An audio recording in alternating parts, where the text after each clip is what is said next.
Oh.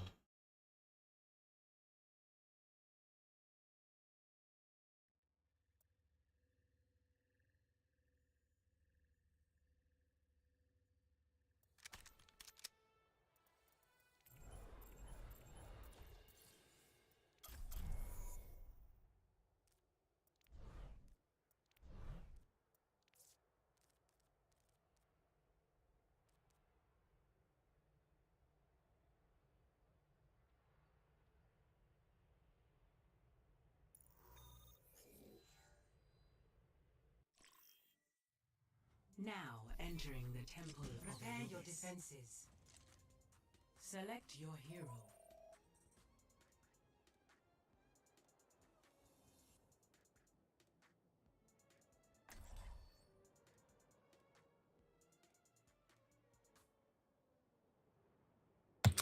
Hey guys, what do you want me to play?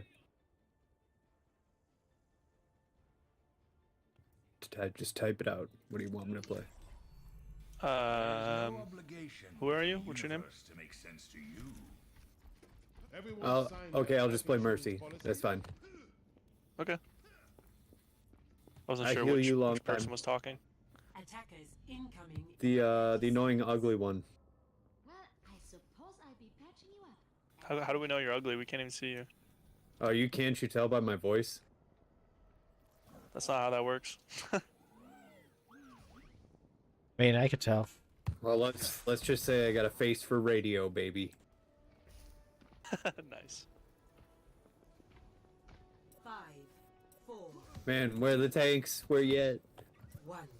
Attackers incoming. I'm way up top. Oh, there. Defend Okay. objective A. Oh, I didn't see you there. Okay. Fall back. I'll heal you. Fall back. Oh. Yeah, no, I threw. I'm gonna switch off anyways. Switch back to Ryan.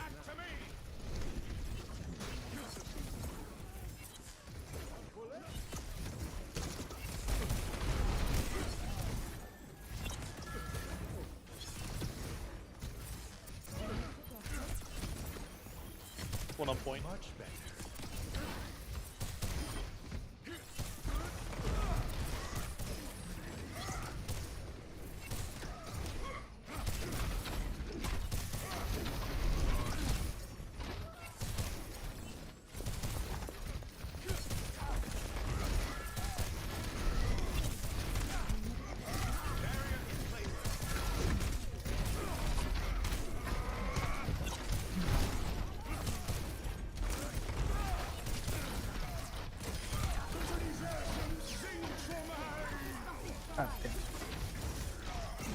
Get this right. Sorry, I got rocked.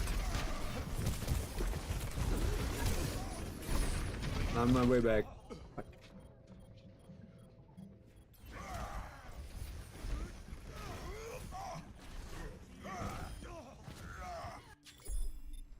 Stardust to stardust.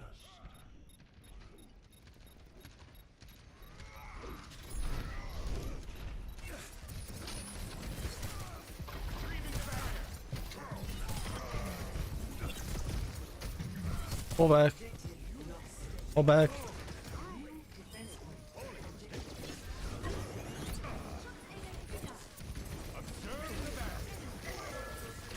Pull back. I'm frozen. Also just gonna shatter him right here. Oh, they have shatter too. And they're in immortality. Oh, they fucking walled me.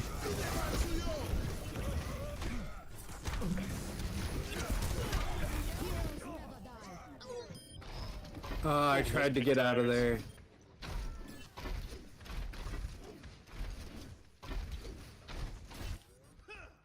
The equations were correct. The problem must lie elsewhere.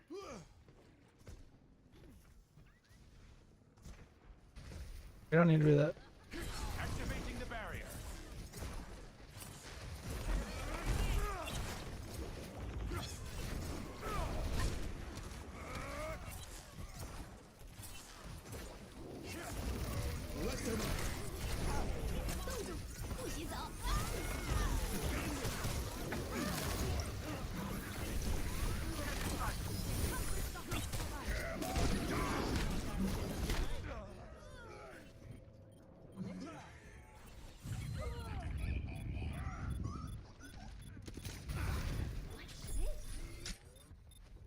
Spot. That music. The It's playing again. Observe the battle. Give me a moment to light.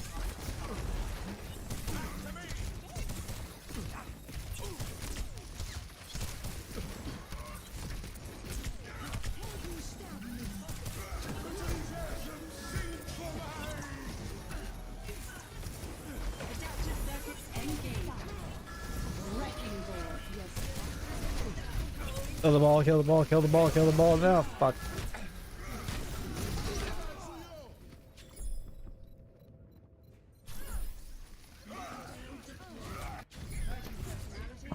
Round 1 complete. Score 0-2. Switching sides. Prepare to attack. Select your hero.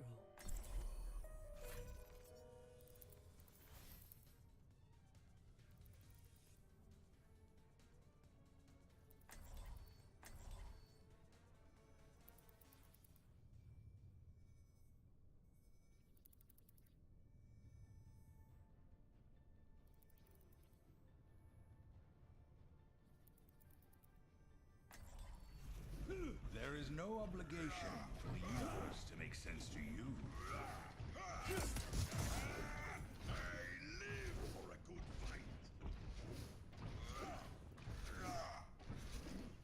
Attack commences in 30 seconds.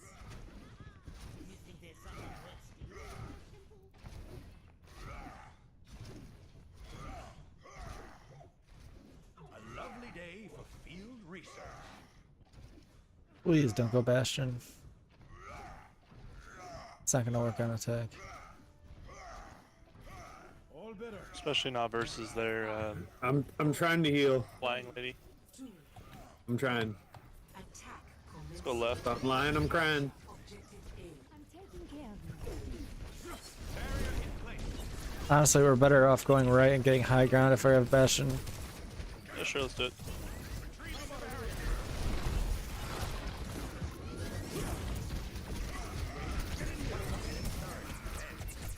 They have a turret. Turret's down. But just so am I.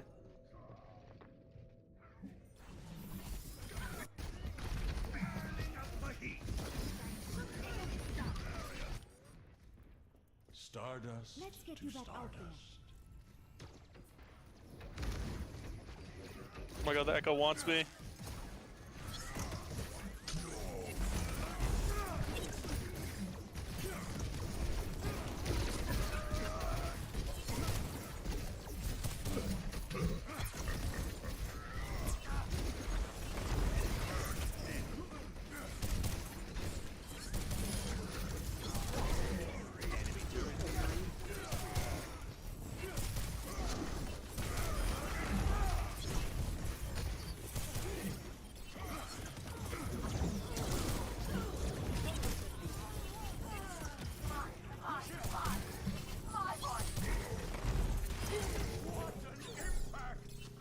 We should walk left from with our Bastion once we go to the next point.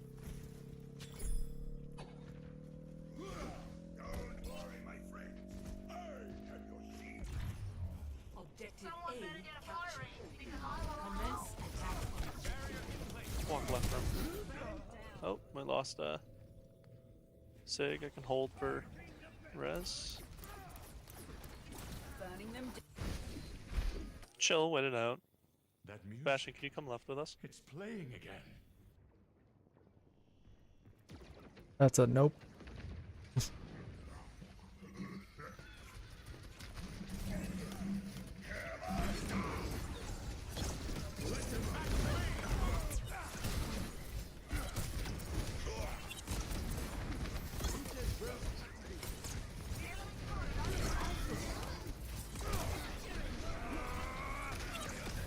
Oh, let's run her.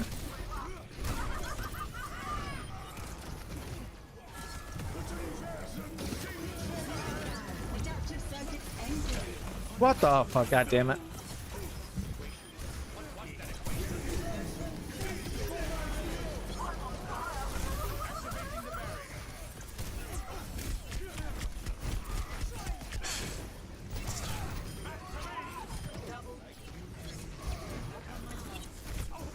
For the bat.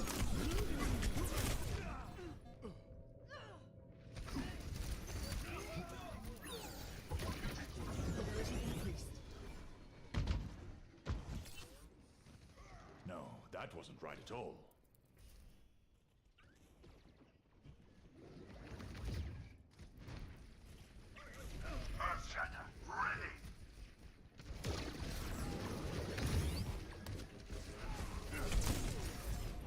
Wait for Bastion.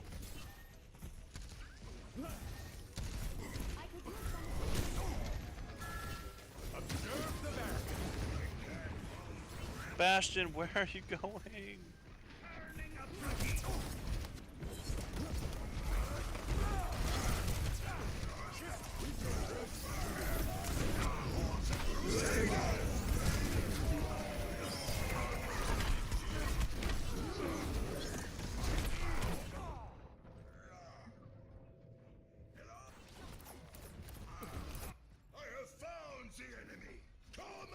Go again. An It's 4 ults from them. not unwelcome development.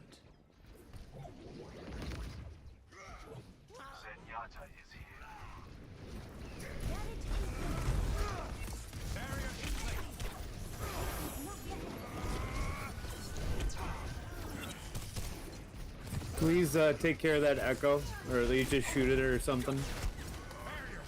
We have no hits. We have Bastion. It's a kind of hit scan. I'm just alerting you to the fact that I've died a couple times from that. That music, it's playing again.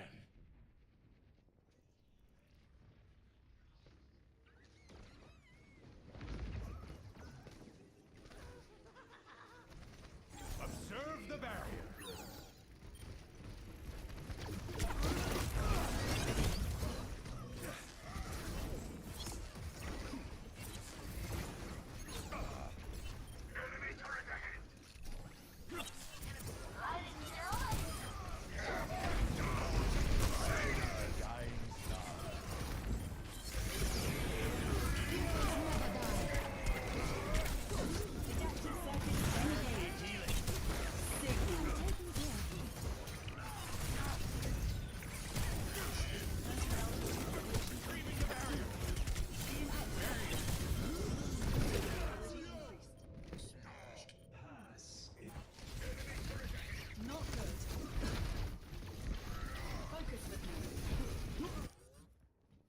That music, it's playing again.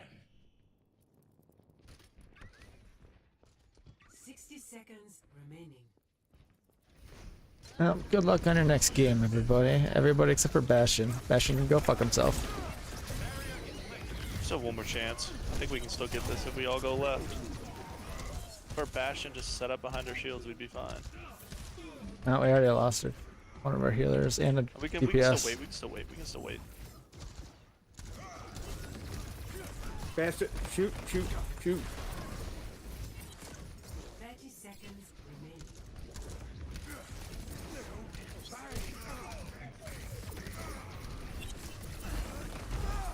Alright, let's just go left, Sigma. Fuck them.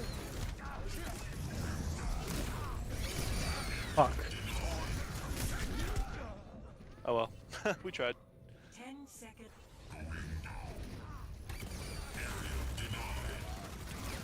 Double That music, overtime. playing again.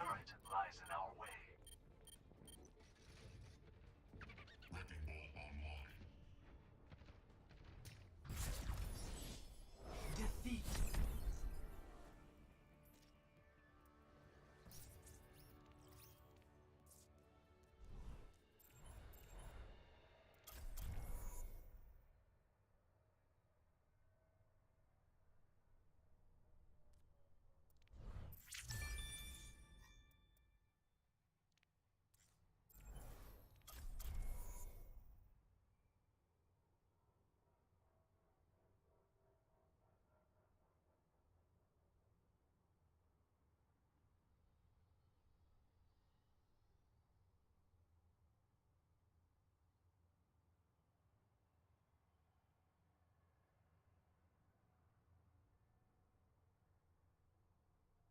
Yo, 509, what's up?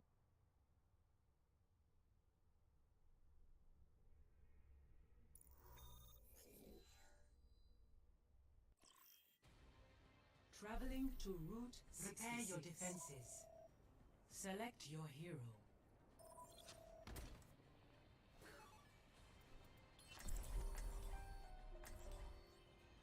What's up, everybody?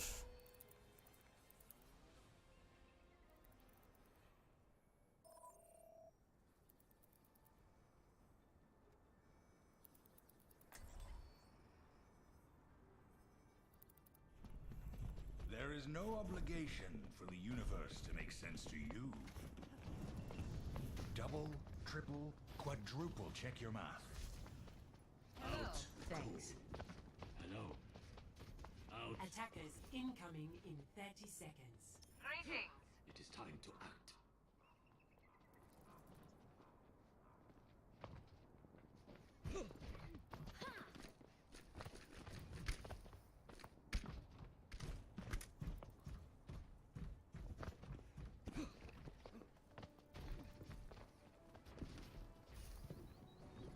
Five, four, three, two, one.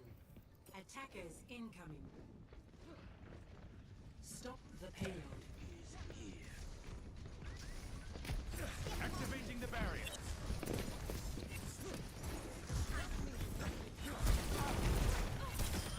Elementary application.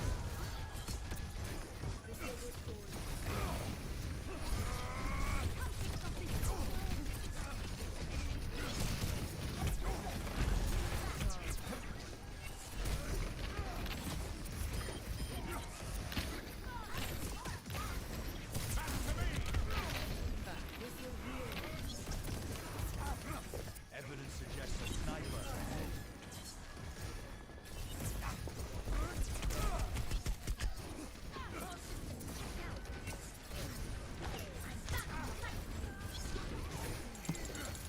Fall back. We've lost two of our DPS and support, and both support, so we have no heals.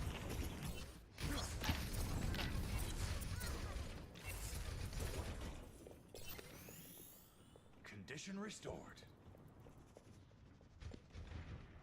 See that which is unseen.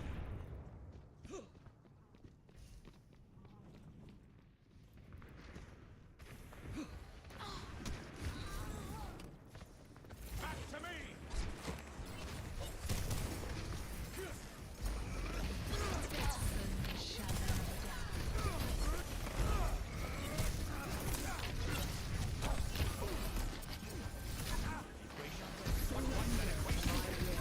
Activating the barrier.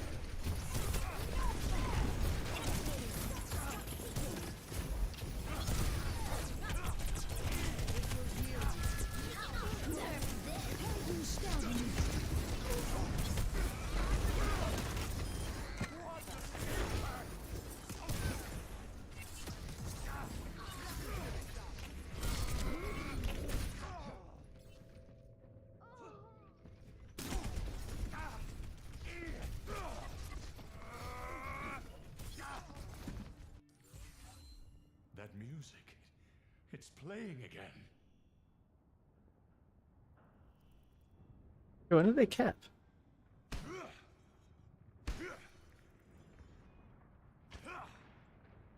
Fall back. They capped.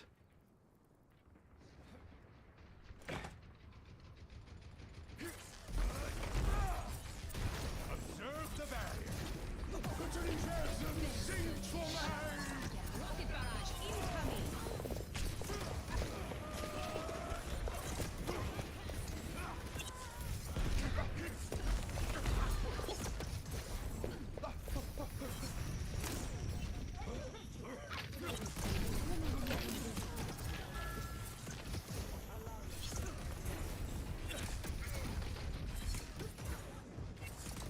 Assemble at this location.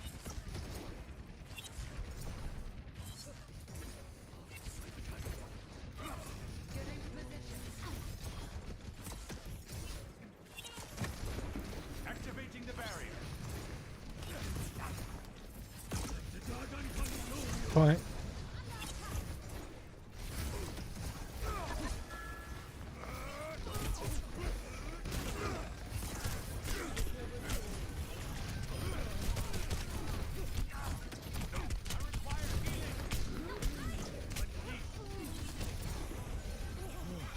I'm sorry, I have no PP left.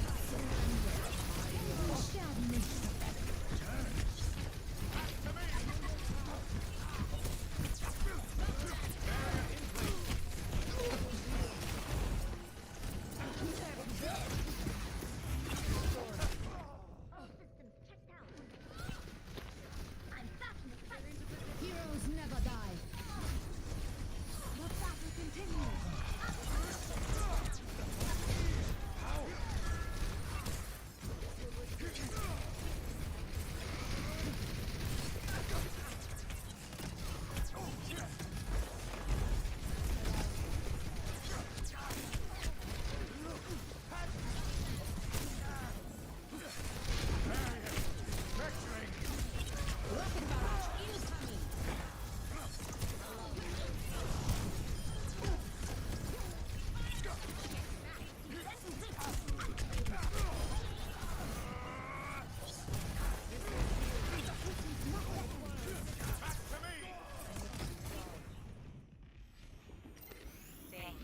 A marked improvement. Activating the barrier. Thank you for the help, Hanzo. Holy tick.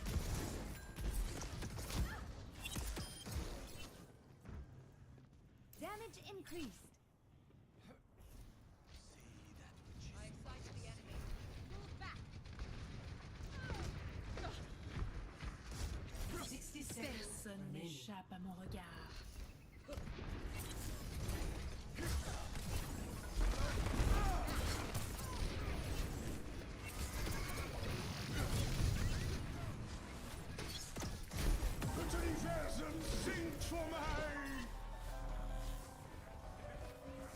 Oh, fucking hell.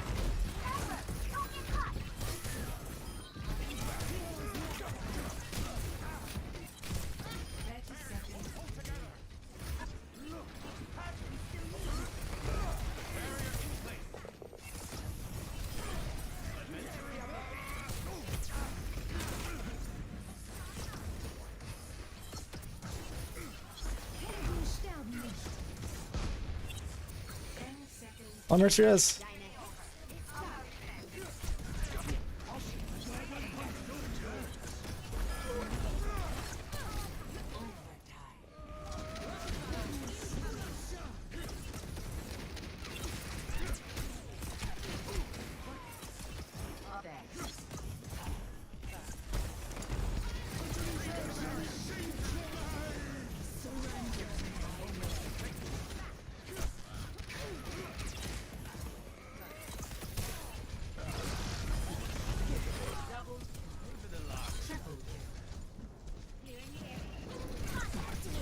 Fuck.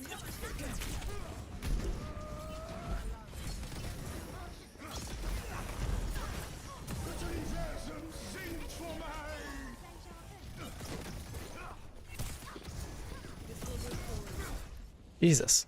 Jesus Christ. Complete. By the dragon. Score 0-1. Switching sides. Prepare to attack. Select your hero.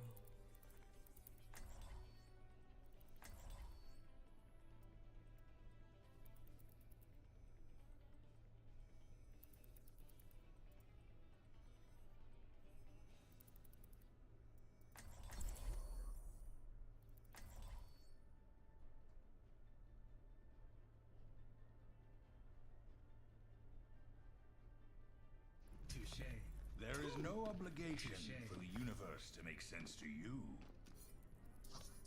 Try not to get yourselves killed out there. What are you looking at? What are you looking at? What are you looking at? Attack commences in 30 seconds. What are you looking at? Piece of cake. Piece of cake. Piece of cake. Hello. Someone call the ambulance. What are you looking at? I'll enjoy the quiet while it lasts. Someone call the ambulance. Touche. Hey. Touche. I've cast a spell on you. What are you looking at? 5, 4, 3, 2, 1. Attack commencing. Escort the payload.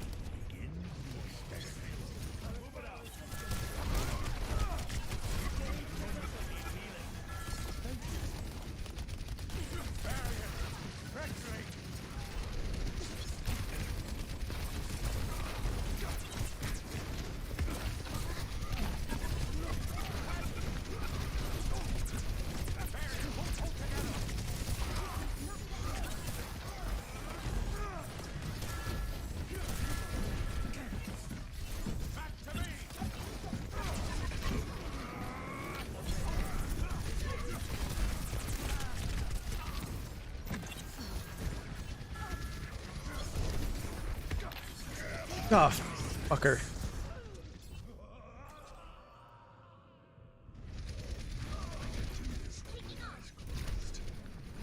Oh no, Mercy Flav F. There you go. Thank you. That music. It's playing again.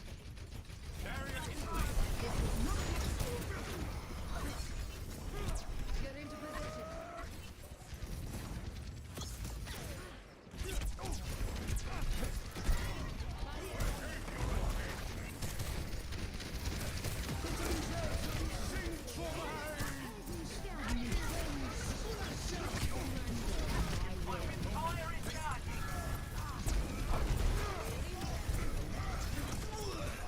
There's a diva behind me.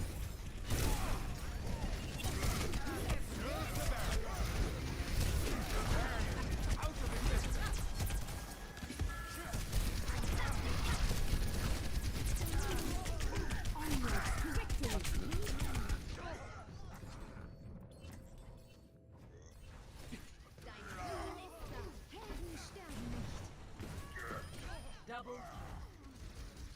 Justice will be done. Group up here. Activate.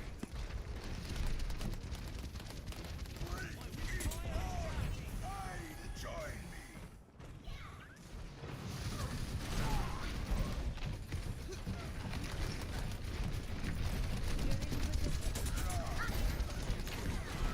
Enemy seen. Will.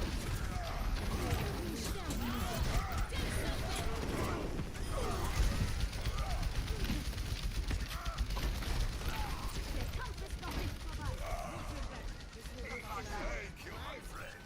Right beside you.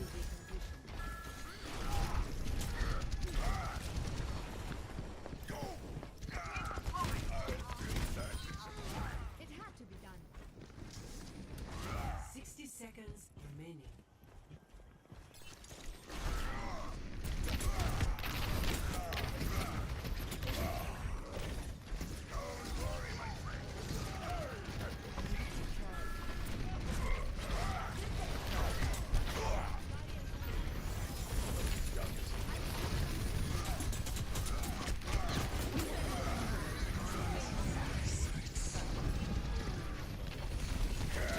Fuck me.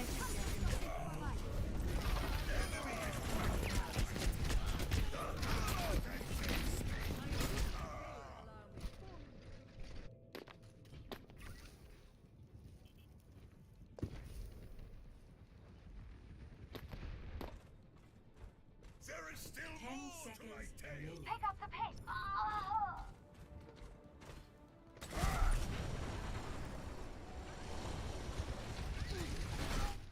GG. Defeat.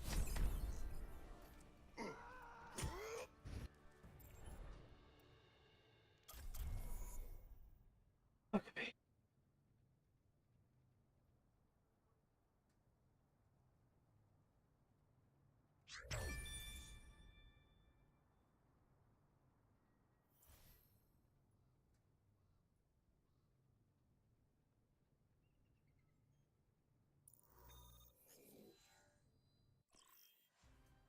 Now arriving at Ilios.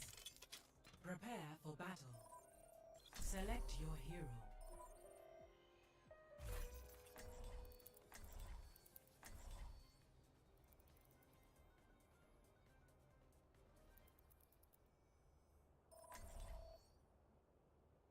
Which one is Lighthouse? I About to don't find know. out. Oh, this one. Okay. I'm still gonna run Hog. Unless Yeah. Sig, do you want to run Ryan Sig Probably just a more of them. or Sig Hog? Your choice. Doesn't matter. Ryan, probably Ryan Sig. Or actually, doesn't really matter. We have Mercy. We have Mercy Lucio. Maybe the Hog would be better. Yeah, that's what I was thinking. Cause they can focus on healing you guys. 4, 3, 2, 1. Round 1. Capture the objective. I might scream like a little baby and call for a pocket, so you know. Okay. Enemy ready for contact.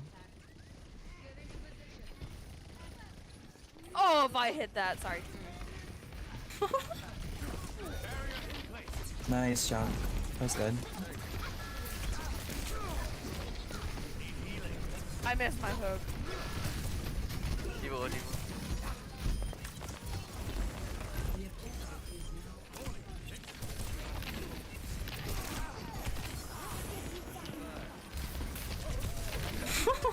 Back. Oh shit, I'm stuck. Oh damn.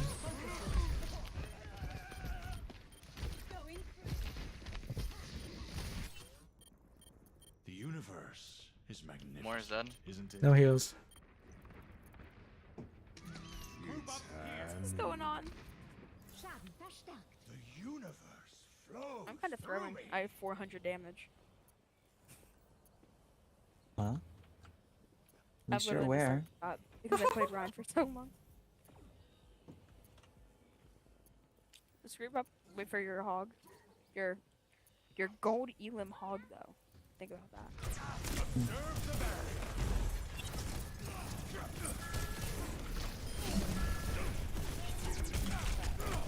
Oh shit. Yo, monkey.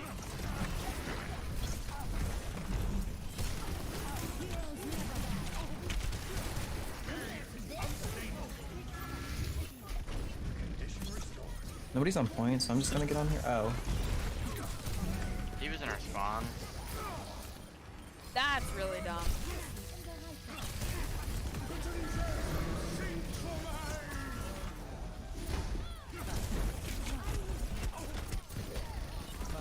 You are so dead. One more. Damn. Fuck. Damn. 80% ult charge. Love it. When you got that If lovely. only the answers were simple. Okay, you don't see shit. We're gonna ignore I got that. you, Bay. This is not the end. Oh fuck. Dead. I just used my res. I'm sad. Yeah.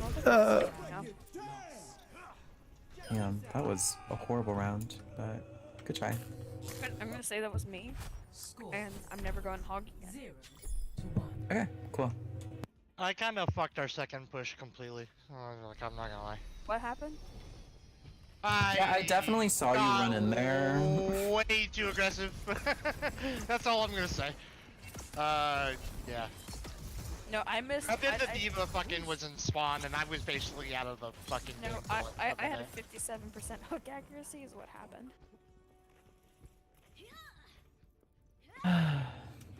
That's fun. 5, 4, 3, 2, 1. Round 2. Capture the objective.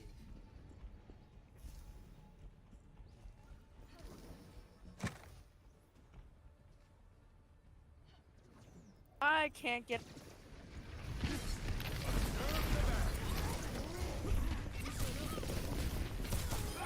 Monkey is just stuck to my ass. That's cool. You only have Baptiste, so be careful. Diva's out. Diva's one. Diva one. Monkey.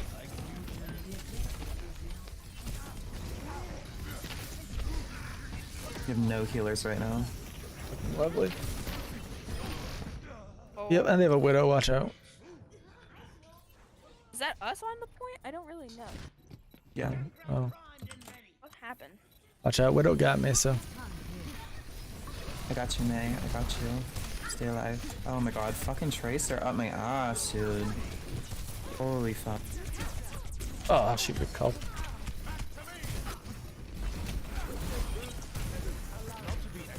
They fucking Tracer and Winston up my ass.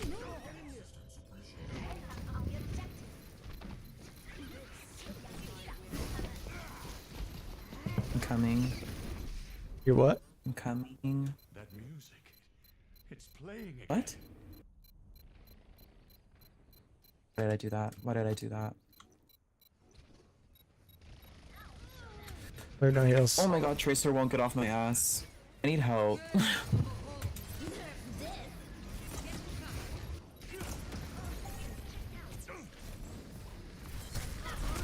We need a good Ryan.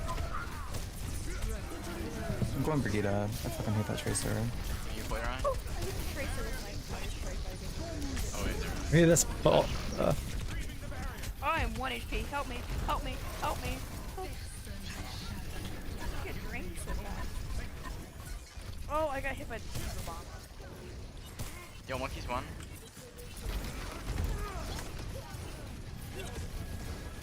Widow's still just uncontested out there. We need to start killing her more. That is the dumbest thing I've ever seen.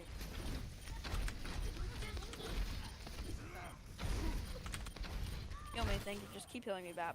The equations were correct. Doing my best. Problem must lie elsewhere. I don't care enough. My ultimate is charging. Two short point. Right side. On me.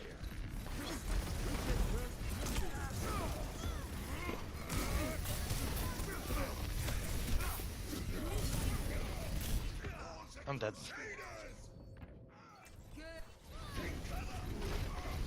I don't know what we're doing. I just jumped. Throwing? 5k damage. Imagination is the essence of discovery. Yeah, we are throwing. Well, we have one more regroup.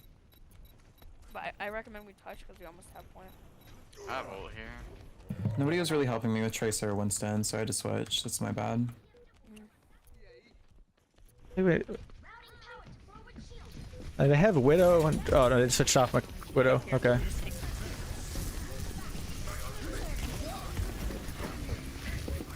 What? It blew through my bubble and killed me?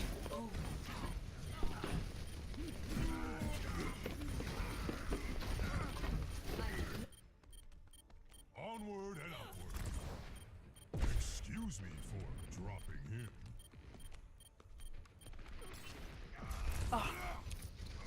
Yeah, I have. I really don't know what we're doing. It's not a you thing, it's like a entire thing. It's just overall, we're crazy good. I'm holding the fucking point. Holy shit. Okay. GG. Oh, GG's. Yeah. Alright, cool. Throwing fucking matches.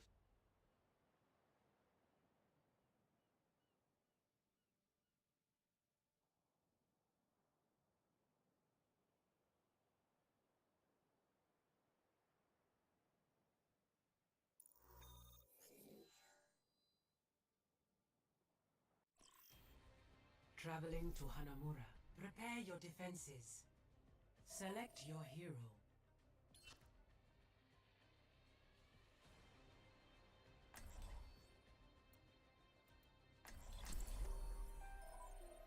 What's up, everybody?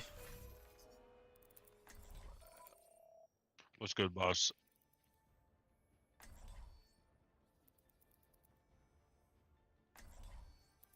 Riggs animal or gets 2 off healers. Obligation for the universe to make sense to you. Wait, holy shit, I made it out of bronze. What the fuck? I didn't even notice. Let's Don't go. worry, you're going back down there. No! Attackers incoming in I'll never 30 return. seconds. Look after yourself. I'll get it from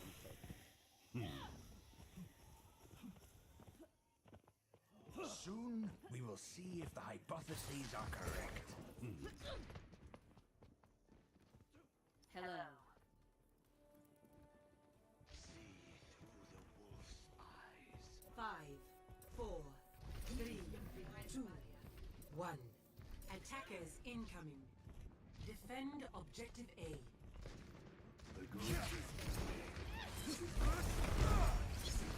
Observe the battle.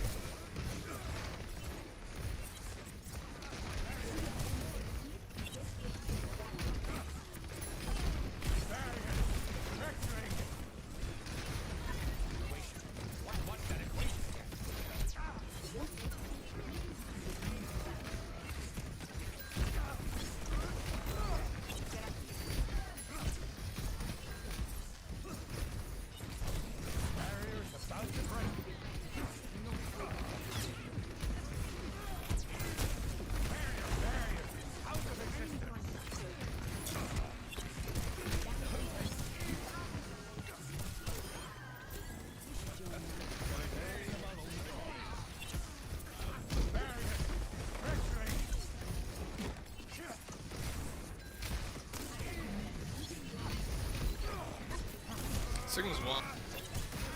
Oh, it's nice, full health. Now it's one. Okay. Bobby.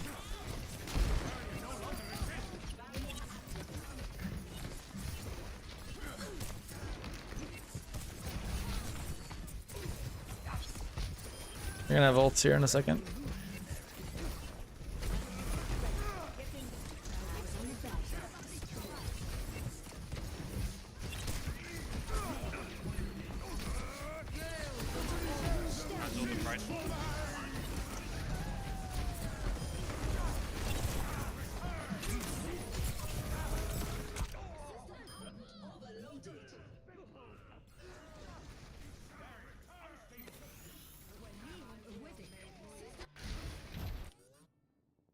Stardust to stardust. Ready for transcendence.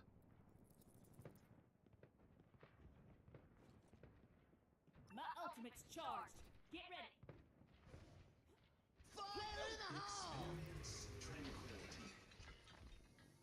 Nice shot. Nice shot.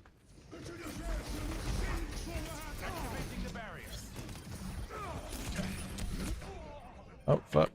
Ah, Junkrat's on point. He fucked me.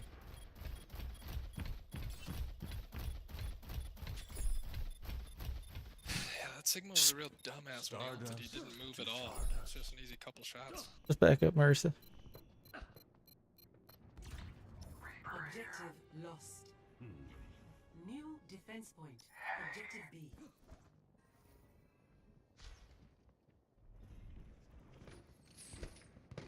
Are they going main? Where are they?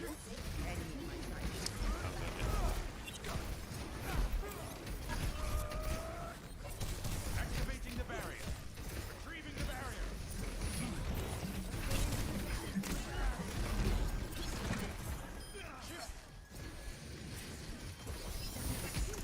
Why is she resing them? Why are we ulting?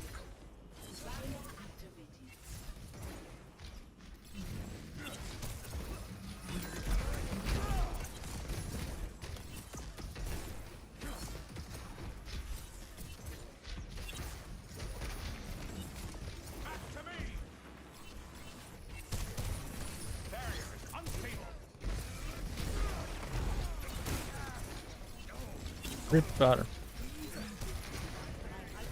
One up top. Mercy Hanzo.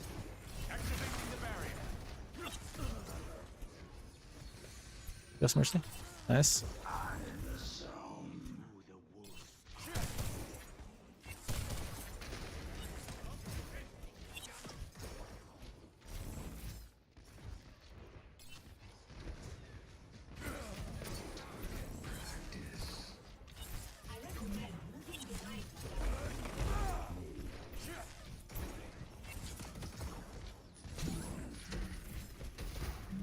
Holy shit, he's ass.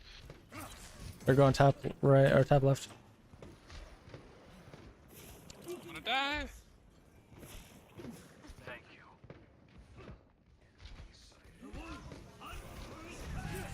Observe the barrier. Okay, I missed them all. Love that. You were close.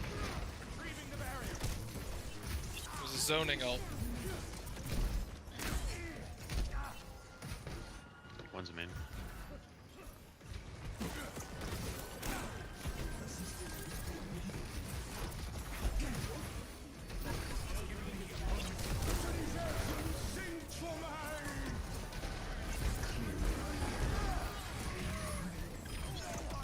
Cute.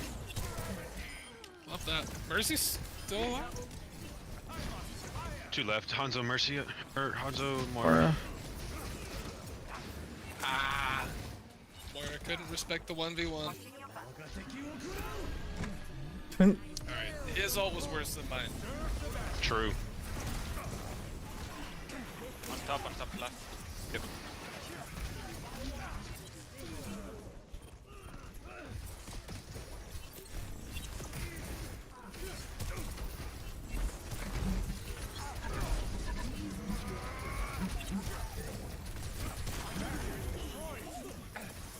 What the fuck? Where's this man? Fuck off me, bitch. Oh, that rock fucking barely missed him. doesn't move when he ult. So weird. Alright, that's fine. One heals out, they gotta regroup.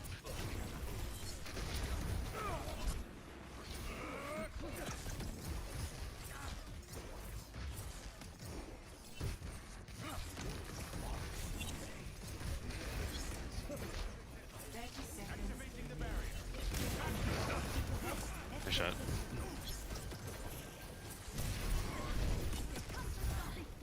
She rezzed.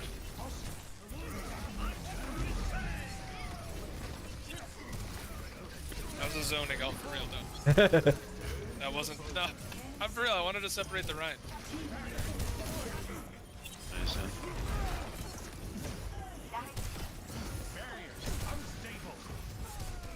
Nice. Complete.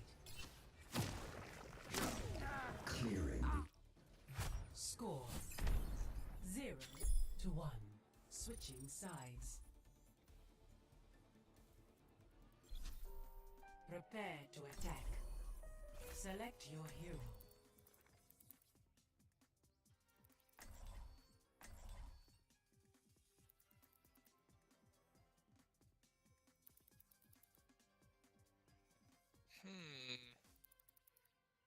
I don't know who to choose.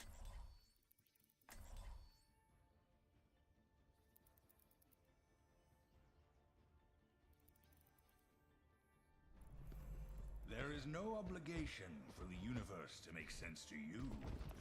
A warrior's greatest weapon is patience.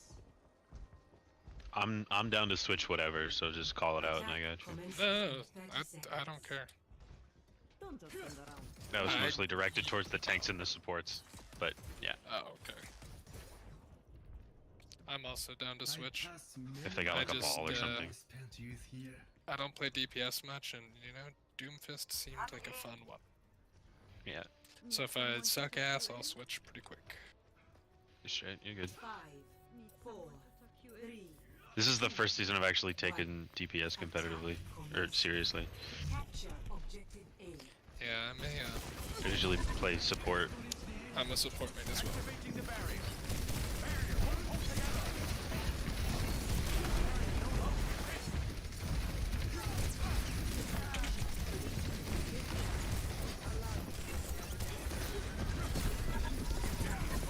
Got her.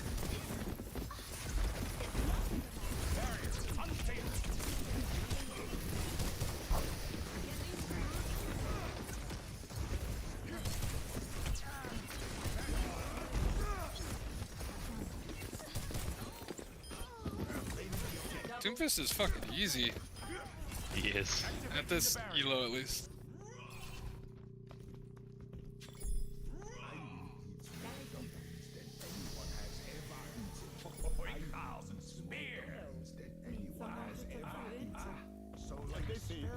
Objective A captured. What's happening? Commence attack on objective B.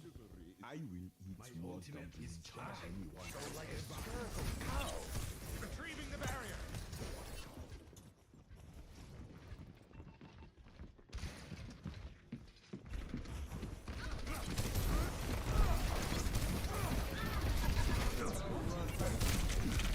Hey, you dumb cunt. Oh, how'd McCree get behind me? Then he's gonna teabag me? They all in T. SMH. Just die or get out, die or get out. It's playing again.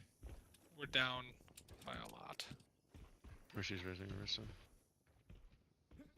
I'll have ult this fight. We got Nanoblade here. That'll be big. Tell me when you will blade, I will nano you. Yeah, I got you. Activating the barrier. I'm gonna go now. Let's go, go.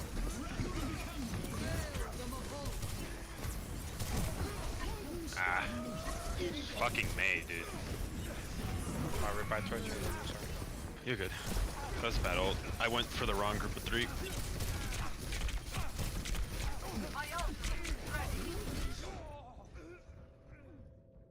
Swap to Rat here. Swap, actually, no. Actually, yes, I will. That music. It It's playing again. I'll go back to poking him from a distance. What? That's weird. Why would he ult when you're like not even in there?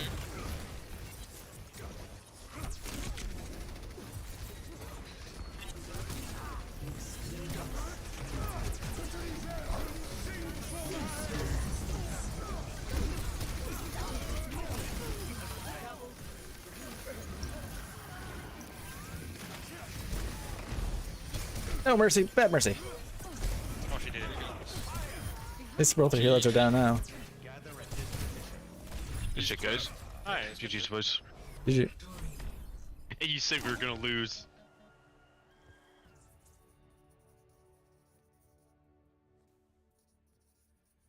Play of the game.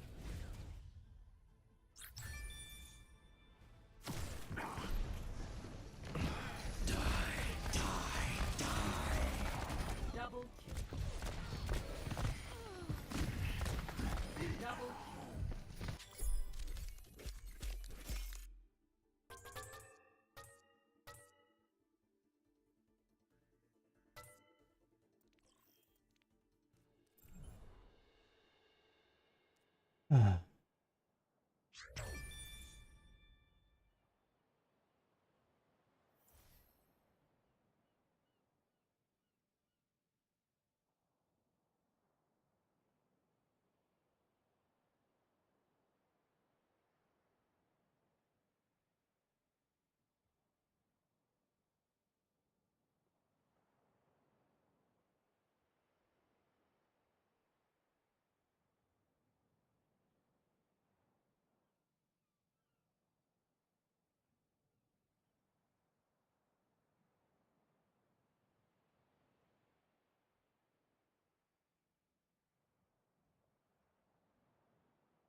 Oh, I feel so tired.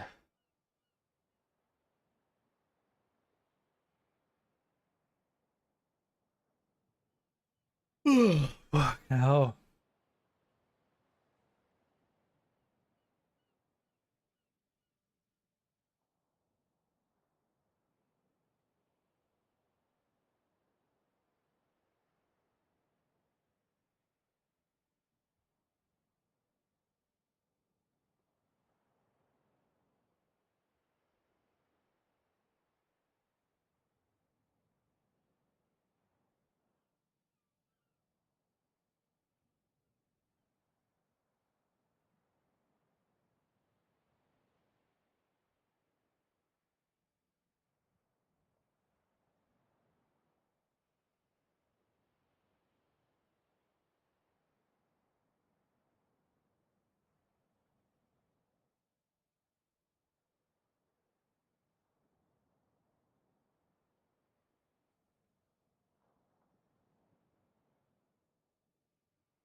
Ugh.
What?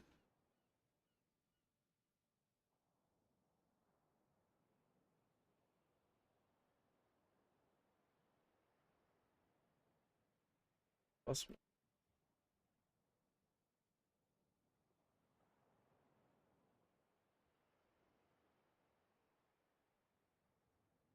What am I missing here? Oh.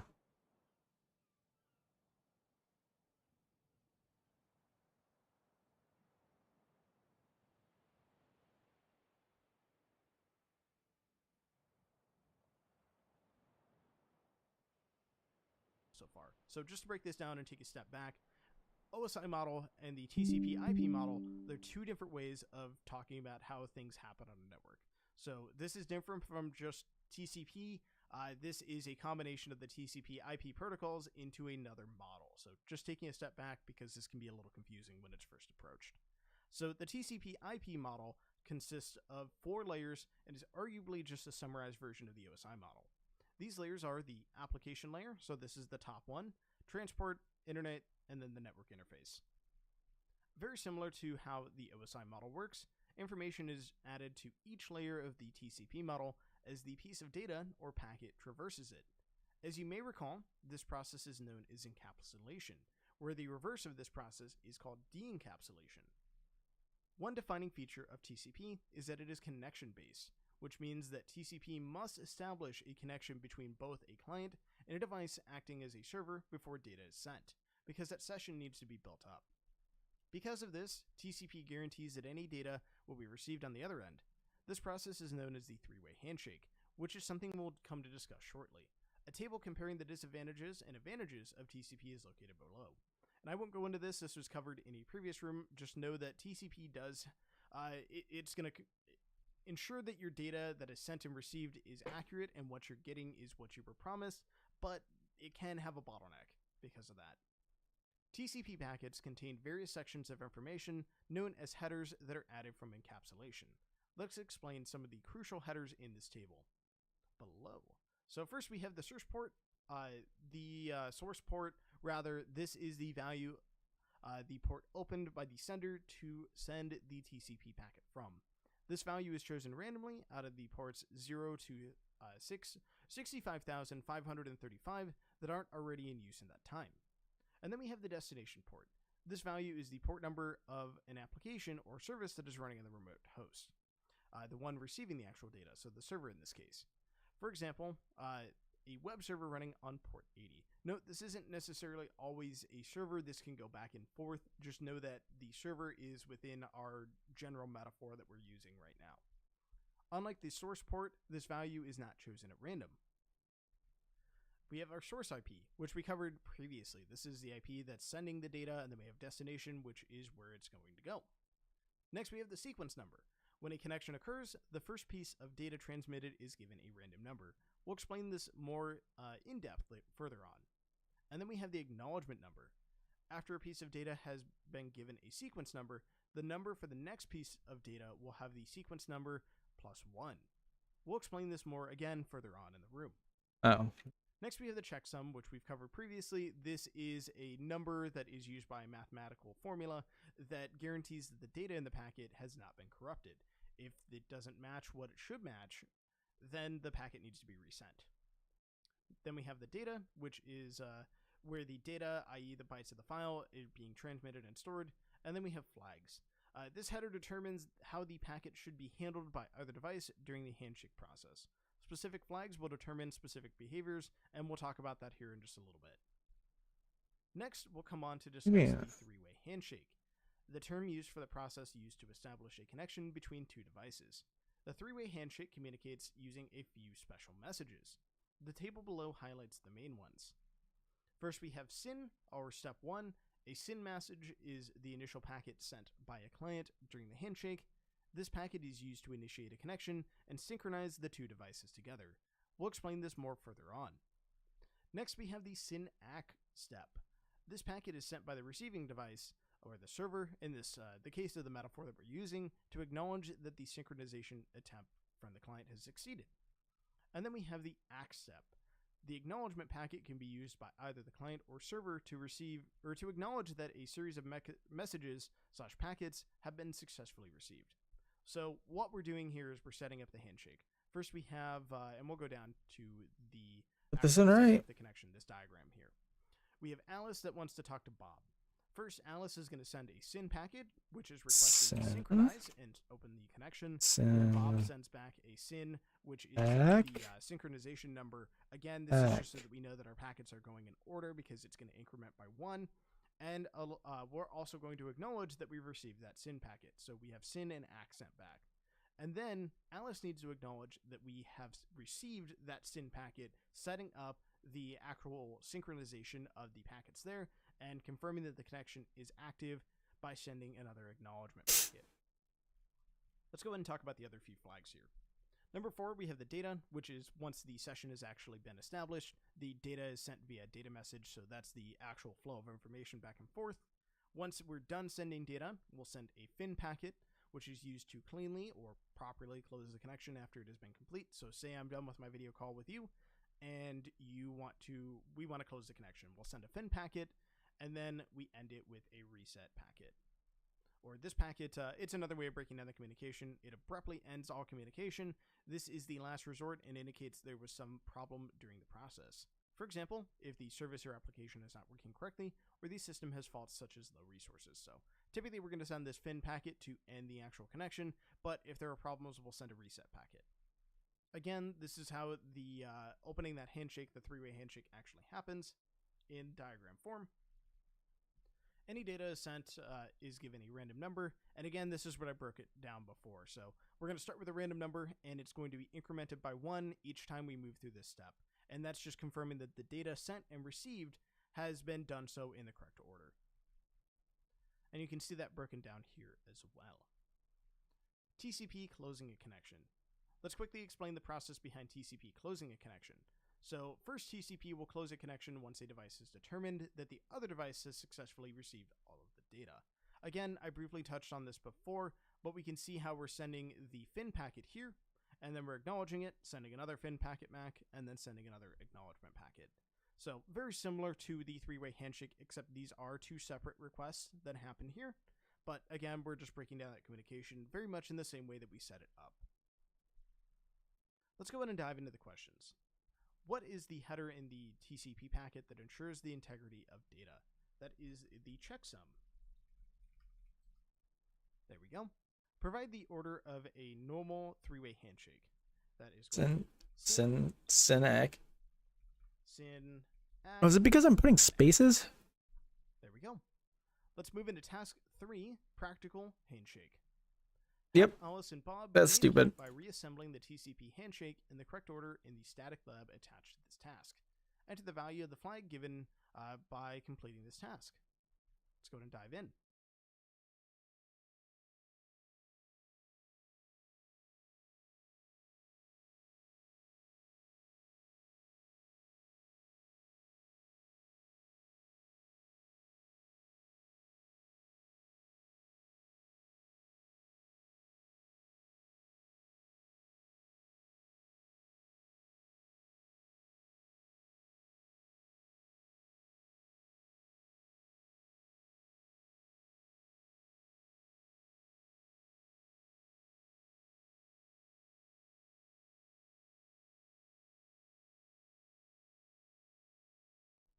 So first off, we're going to use SYN to set that up, and then SYN ACK to confirm it, and then we send another ACK to confirm that we've set this up.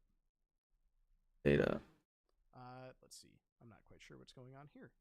We want to send our data, and then we acknowledge that we've received that data, and then we are going to, let's see. I'm going to guess, can close our connection here, and then we're confirming that we're done. And then we're acknowledging that we're all done. There we go. So you can see that we started our communication there, and then we went ahead sending our data, confirmed that we were done sending our data, and then tore down the connection. And there we go. Let's move into task 4, UDP/IP. The user datagram protocol is another protocol used to communicate data between the devices. Unlike its brother TCP, UDP is a stateless protocol that doesn't require a constant connection between two devices for data to be sent. For example, the three-way handshake doesn't occur in this case, nor is there any synchronization between the devices.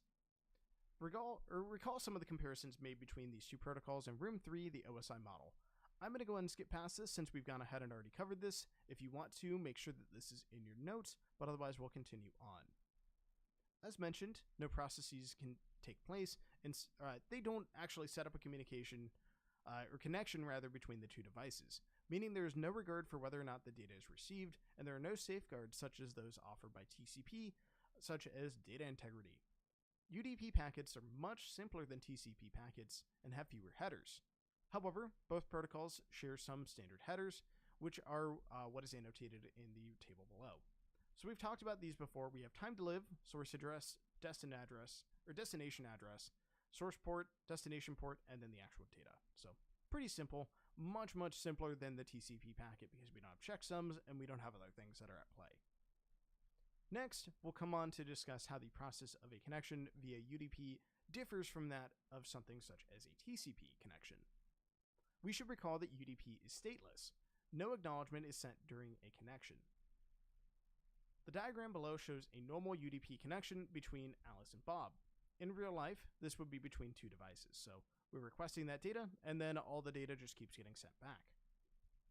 What does the term UDP stand for? That is User Datagram Protocol. What type of connection is UDP? That is stateless. What protocol would you use to transfer a file? Hopefully TCP. And then what protocol would you use to have a video call? Hopefully UDP. Let's move into task 5, Ports 101, Practical.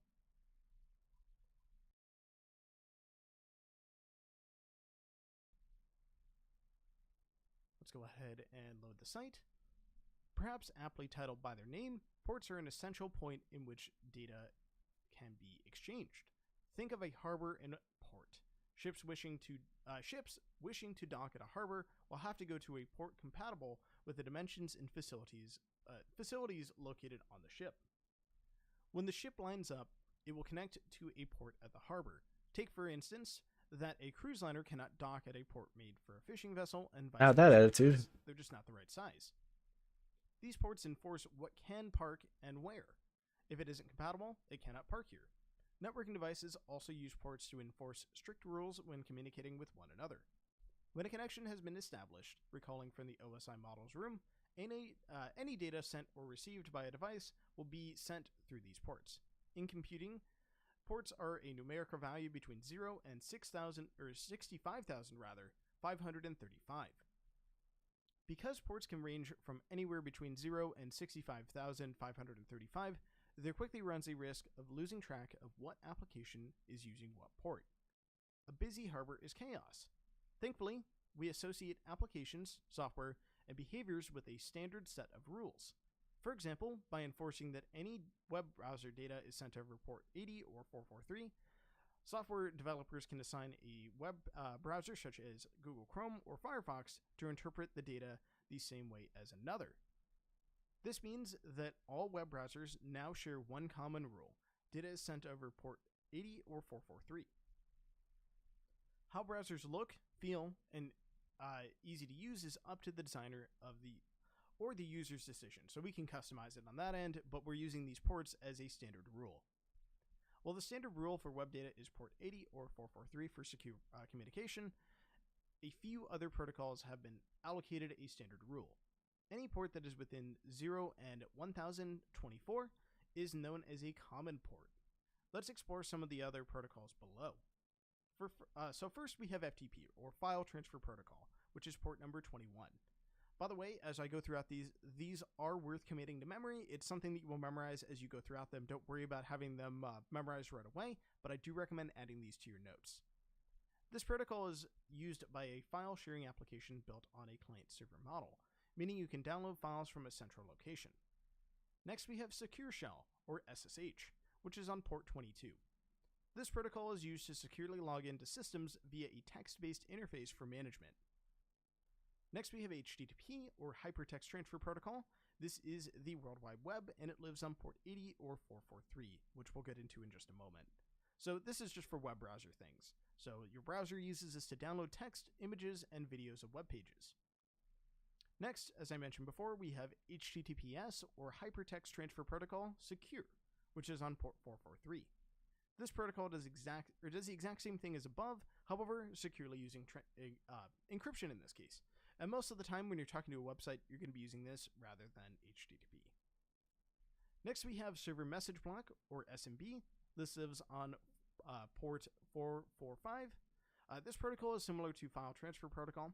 However, as well as files, SMB allows you to share devices like printers.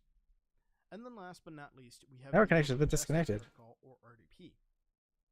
This lives on port 3389. This protocol is a secure means of logging into a system using a visual desktop interface, as opposed to a text-based limitations of the it's not connected to the internet. One other cool port that lives in this common ports range is port 666. That is actually for a Doom server. Very cool little tidbit, not very important to know, but there you go. Kind of funny. We have only briefly covered the more common protocols in cybersecurity.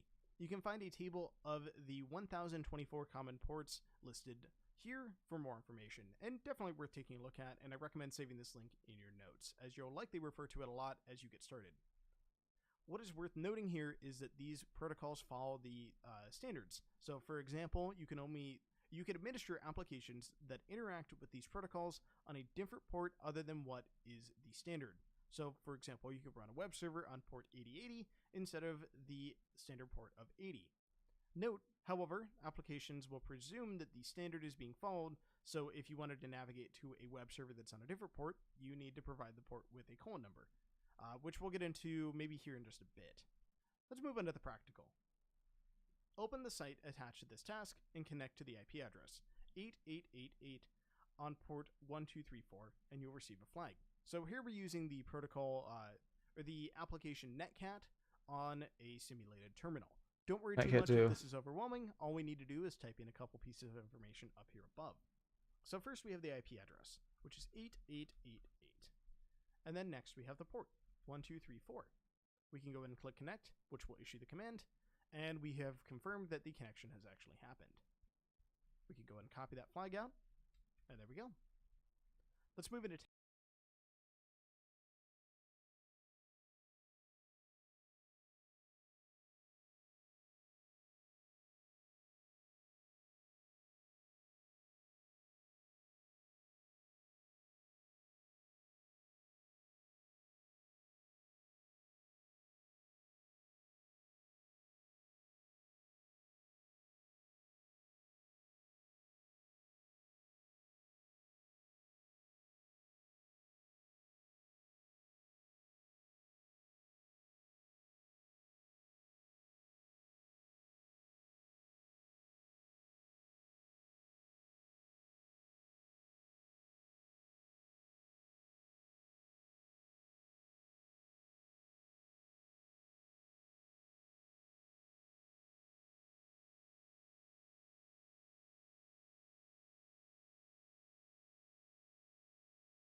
Okay.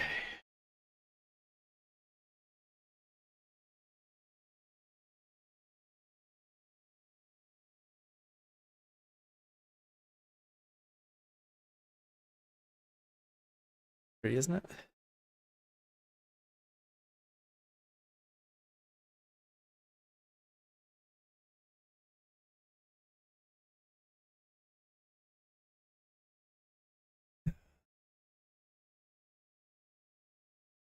Netcat function as a backend tool that allows for port scanning, port listening,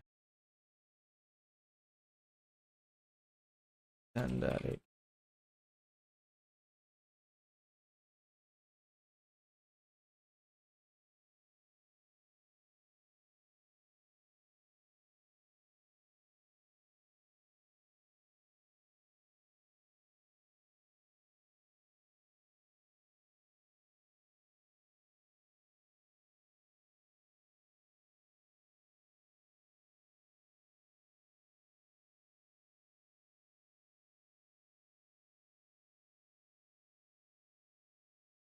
join the final room of this networking module. Terminate the static lab deployed in task 3 and 5.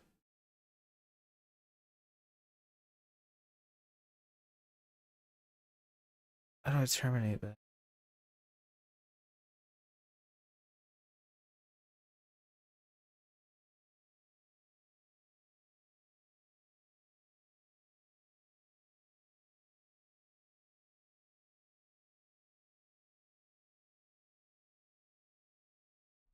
Hey everyone, welcome back to another video here on Try Hack Me. I am John, and today we'll be talking about the room Extending Your Network on Try Hack Me. Learn about some of the technologies used to extend networks out onto the internet and the motivations for this. That being said, let's go ahead and dive right into Task 1, Introduction to Port Forwarding. Port forwarding is an essential component in connecting applications and services to the internet. Without port forwarding, applications and services such as web servers are only available to devices within the same direct network. Take the network below as an example. Within this network, the server with an IP address of 192.168.1.10 runs a web server on port 80. Only the two other computers on this network will be able to access it, and this is known as an intranet rather than an internet. So you can see we have our server here and then a couple other computers. If the administrator wanted to make the website to be accessible to the public using the internet, they would have to implement port forwarding like in the diagram below. So here we can see that when someone visits this IP address on port 80, it's forwarded to this computer on port 80, and that's where we have port forwarding at play.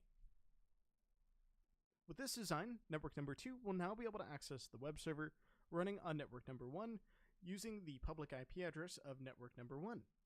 It's easy to confuse port forwarding with the behaviors of a firewall, a technology we'll come to discuss in a later task. However, at this stage, just understand that port forwarding opens specific ports. Recall how packets work. In this specific case, and you can see that it's just taking this and passing it along, just forwarding the connection. In comparison, firewalls determine if traffic can travel across these ports, even if the ports are open by port forwarding. Port forwarding is configured at the router of a network. What is the name of a device that is used to configure port forwarding? Router. That'll be the router. Let's move on to Task 2, Firewalls 101. A firewall is a device within a network responsible for determining what traffic is allowed to enter and exit. Think of a firewall as border security for a network.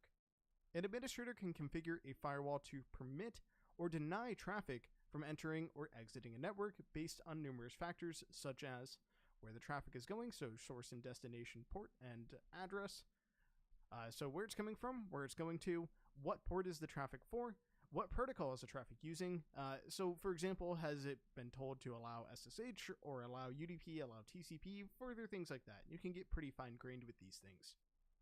Firewalls perform packet inspection to determine the answers to these questions. Firewalls come in all shapes and sizes, from dedicated pieces of hardware, very common to find in businesses, so large networks like that can handle a magnitude of data, to residential routers like at your home or software such as Snort.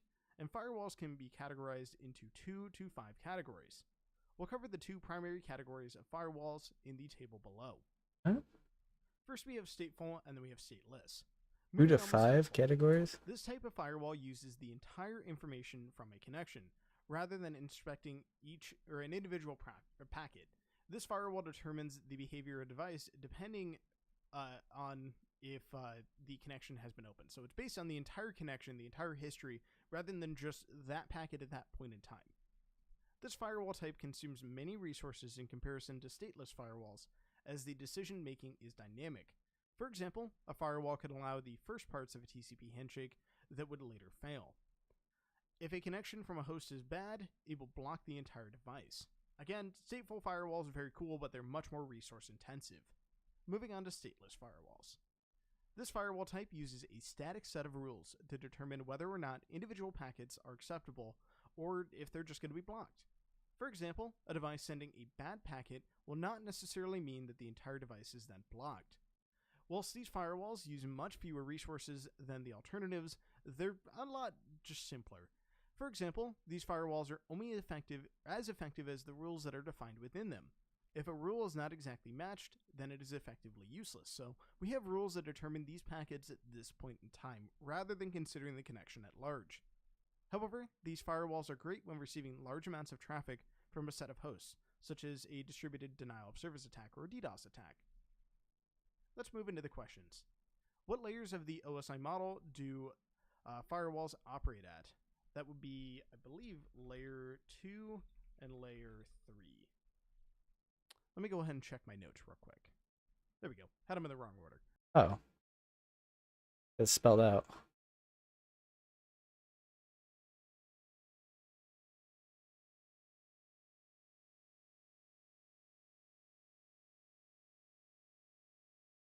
So layer 3 and then layer 2.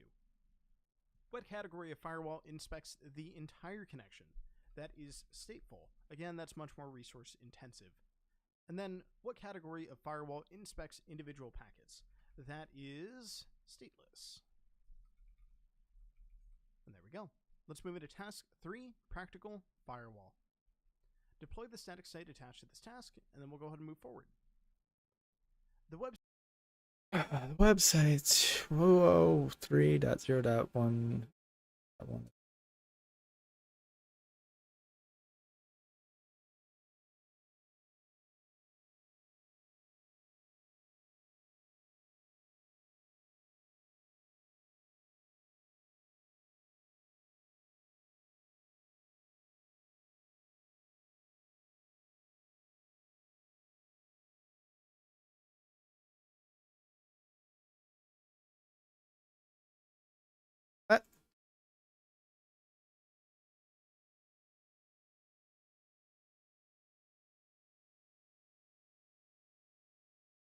The fuck is this?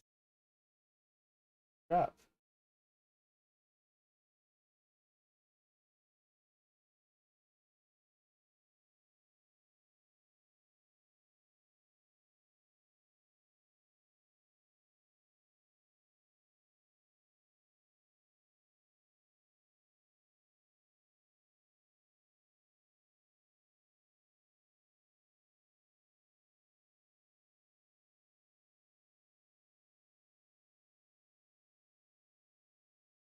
Was it not saying what fucking port it's on?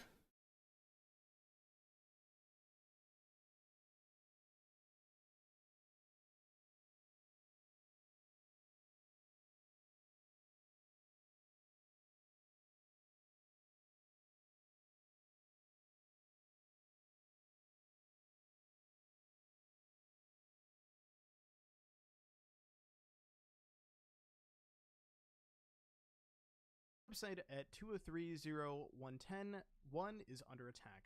Quickly add some firewall rules to stop the server from crashing. Packets in red are from the attacker's machine. So we have this malicious machine right here, and we want to grab its source IP, which is ending in 34. And if it has, oh, it might crash because I'm slow and explaining this. And then port 80, let me go and add the rule just so that it doesn't crash. There we go. Now we'll break this down. So we have our source and then our IP, or destination IP. And it's not going to show it, but we essentially defined where the traffic's coming from, where it's going, and then what port it's going to, and what action we're going to take. In this case, we know this is a bad or threat actor going to our website, and we want to drop that traffic, so we don't want to actually have it continue on. And we define that rule, or that action, in our rule. So we've gone ahead and done that. We'll go ahead and submit that. I recommend watching that back one more time if it moved pretty quickly. Just know that, again, we need our destination, or source, destination, the port, and then what we want to do with it. Let's move into task 4, VPN basics. A virtual private network, or VPN for short, is a technology that allows devices on separate networks to communicate securely by creating a dedicated path between each device over the internet, known as a tunnel. Devices connected within this tunnel form their own private network. For example, only devices within the same network, such as within a business, can directly communicate. However, a VPN allows two offices to be connected, so we can have a VPN that forms a route between those two offices rather than just from one device to another. It allows one device or one network to communicate with another device, or another network rather. We're just creating a tunnel, so to speak. So here in this diagram, we have the network 1 here, network 2 here, and then we have network 3 with a VPN. The device is connected on network 3 route between those two offices rather than just from one device to another. It allows one device or one network to communicate with another device or another network. Yeah, it's just playing with a box. We're just creating a tunnel, so to speak. So here in this diagram, we have the network 1 here, network 2 here, and then we have network 3 with a VPN. The devices connected on network 3 are still part of network 1 and network 2, but also form together to create a private network. So these are on their own network that only devices that are connected via this VPN can communicate over. Let's cover some of the other benefits offered by a VPN in the table below. So some benefits with this allows networks in different geographical locations to be connected. They offer privacy because it is a private connection there and there's typically encryption at play.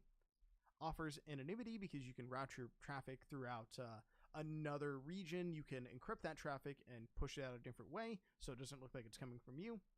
And then there's a couple other minor benefits, but we won't get into those right now.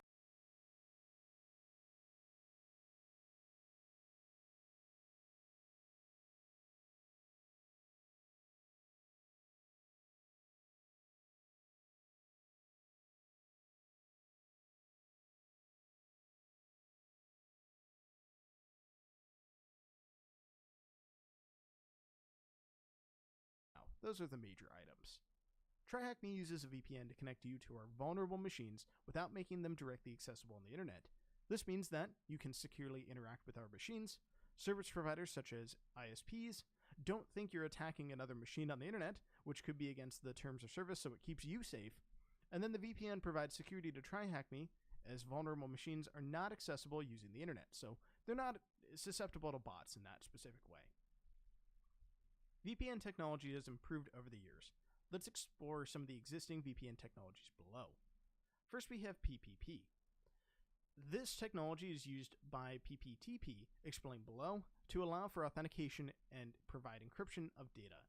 VPNs work by using a private key and public key certificate, similar to SSH. So you have a way that you don't have to send your key over the network. A private key and certificate must match for you to connect. This technology is not capable of leaving a network by itself, so it's non-routable. Don't worry too much about this, and all of these protocols, it's just something to know that they exist. As you advance in your career, this is something that you'll dig into further when you start examining network security at a more fine-grained level. Let's move into PPTP.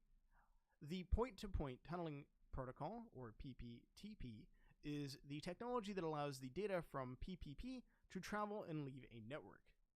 This protocol is very easy to set up and is supported by most devices. It is, however, weakly encrypted in comparison to alternatives.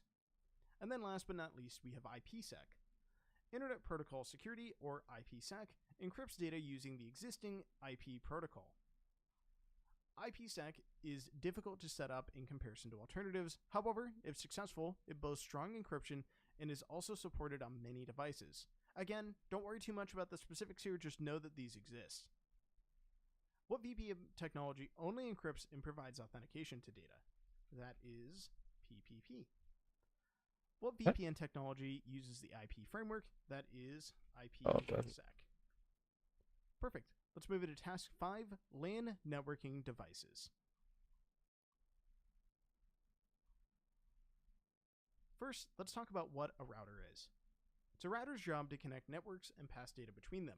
Not the. It does this by routing. No, that's a. Yeah, that's a router. Routing is a label given to the process of data traveling across networks. Routing involves creating a path between networks so this data can be successfully delivered. Routers operate at layer 3 of the OSI model. They often feature an interactive interface, such as a website or a console. Website's pretty common in the case of even most business routers at this point, but this is going to be what you interact with on your home network, that allow an administrator to configure various rules, such as port forwarding or firewalling. Routing is useful when devices are connected by many paths, such as in the routing or the diagram below, where the most optimal path is ultimately taken. Routers are dedicated devices and do not perform the same functions as switches. We can see that router A or computer A's network is connected to the network of computer B by 2 routers in the middle. So we have the network of computer A and then the network of computer B. And we have these 2 middle devices that are presumably also routers, given the symbol used. The question is, what path will be taken? Different protocols will decide what path should be taken, but factors include what path is the shortest, what path is the most reliable, and which path has the faster medium, so copper or fiber, so on and so forth.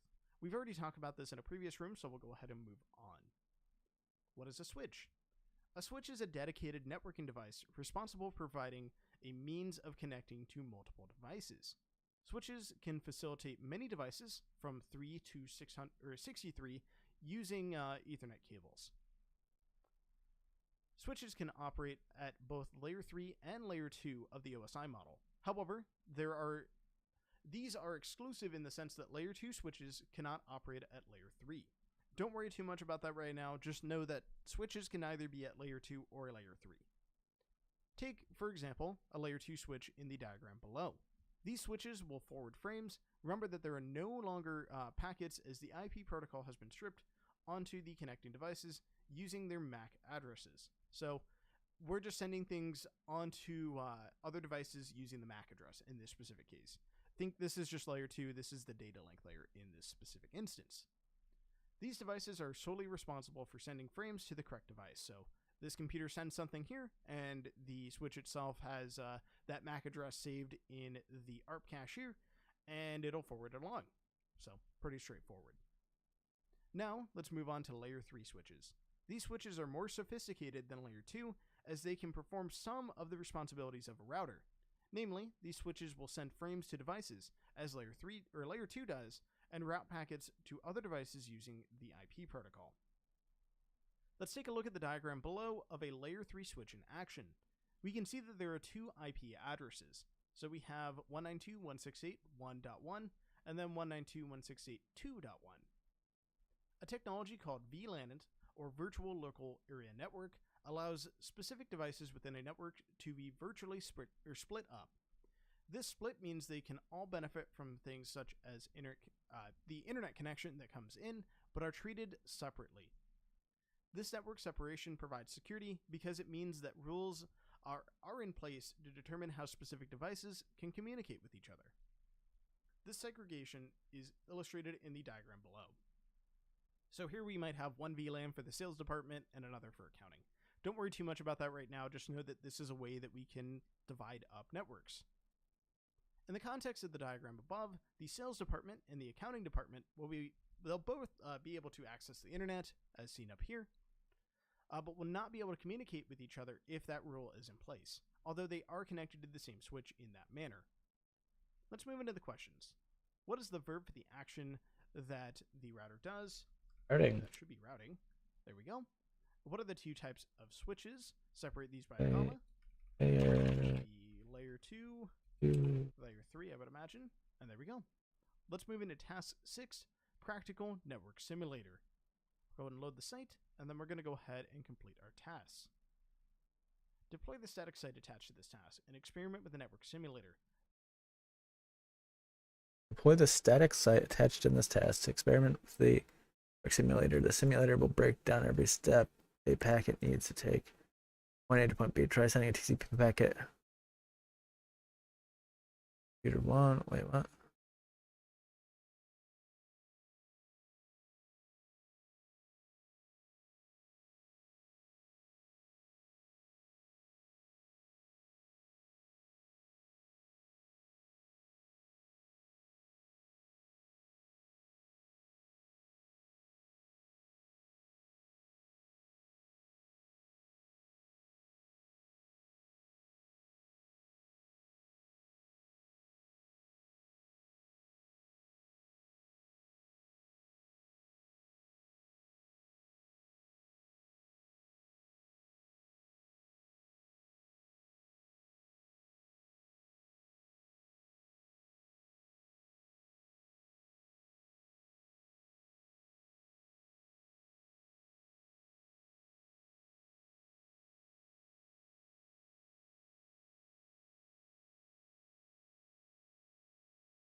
Must be a valid device.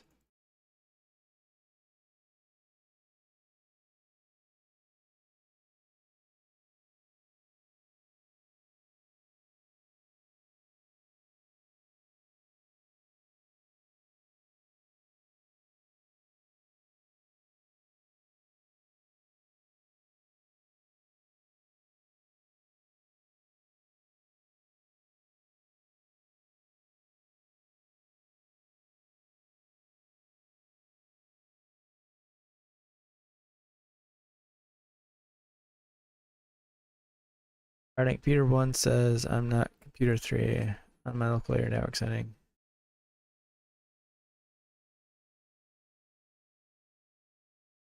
Who has all routing tell computer 1? Who has router tell computer 1? Hey, computer 1, I am router. Packet from computer 1 to computer 3. Who has computer 3 tell router? Hey, router, I am computer 3. Receive UDP packet from computer 1.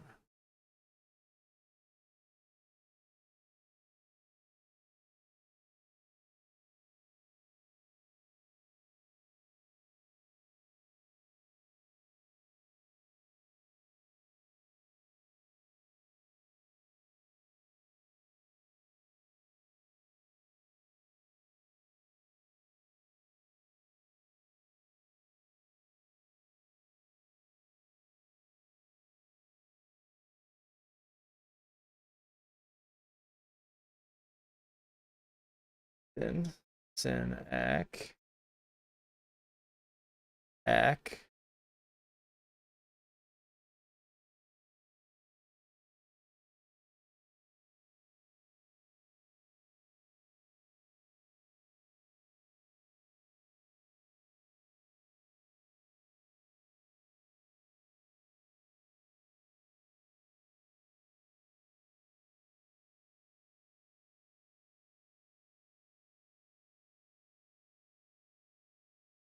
Wait, what?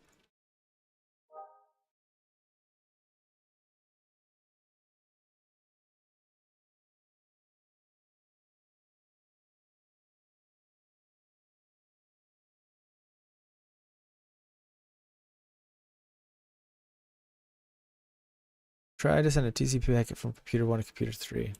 Yes.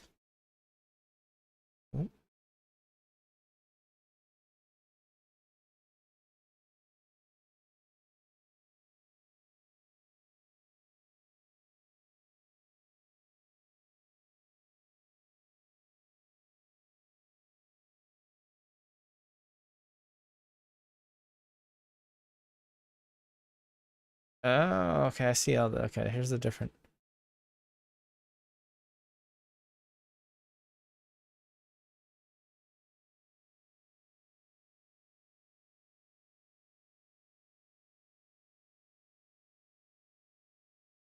Okay, so first it's sending a packet everywhere, it says.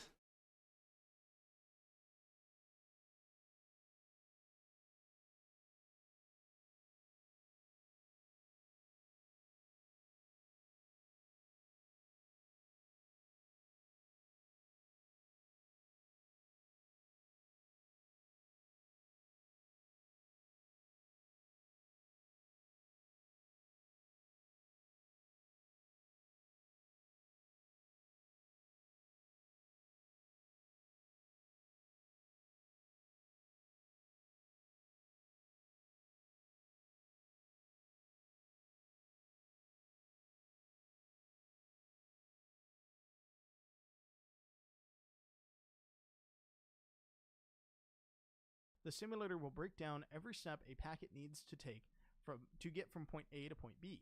Try sending a TCP packet from computer 1 to computer 3 to reveal a flag. And we can see that this has already been set up.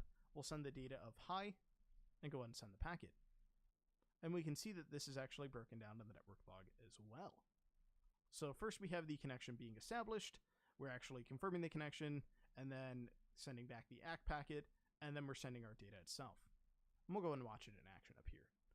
And it should be almost done. And there we go. Let's go ahead. It looks like my flag didn't show up, but we'll play with that in just a moment. How many handshakes? This is computer 1, computer 1. Let's see. So we have 1, 2, 3, 4, 5. So it should be 5. Understand 5. And if not, I will double check my notes. And it didn't look like the flag showed up. Let me go ahead and play with this, and we'll see what happens. All right, there we go. So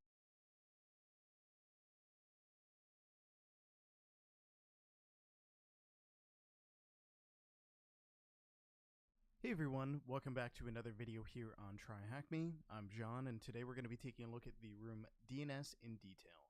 Learn how DNS works and how it helps you access internet services. That being said, let's go ahead and dive into task 1. What is DNS? DNS, the domain system, provides a simple way for us to communicate with the devices on the internet without remembering complex numbers.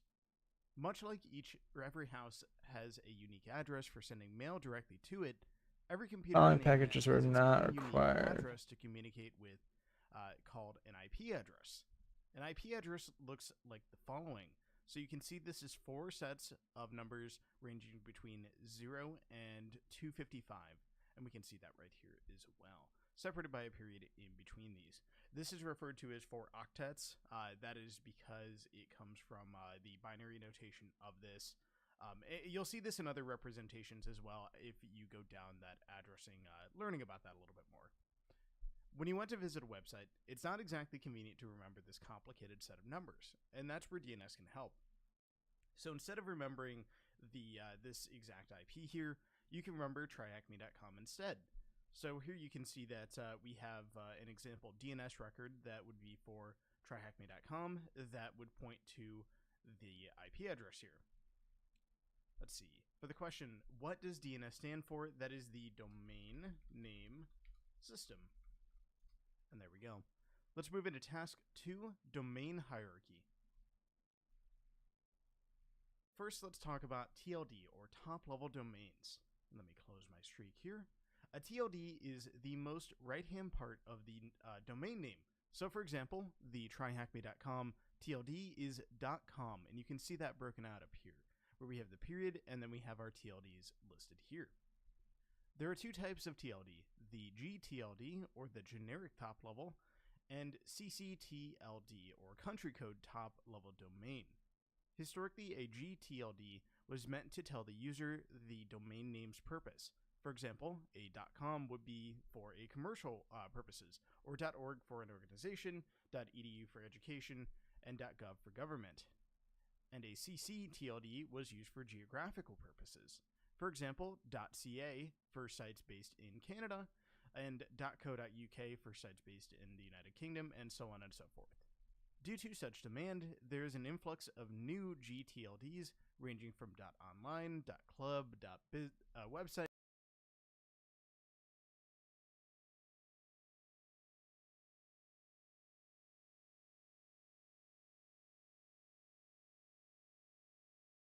Domain.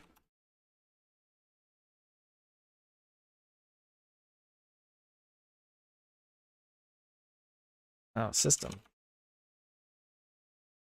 Really? I could have sworn it's domain name service.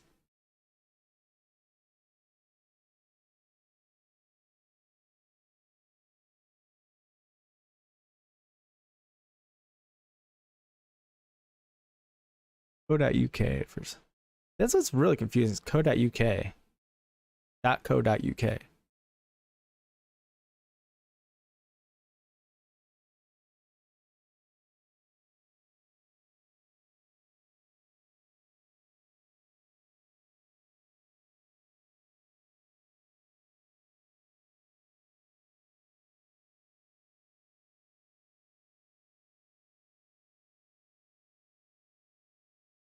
.biz, and many more. There's a whole bunch of them. If you've ever gone on Namecheap or GoDaddy or any domain registration site, you're going to see that there are new TLDs coming out. It seems like every single day at this point.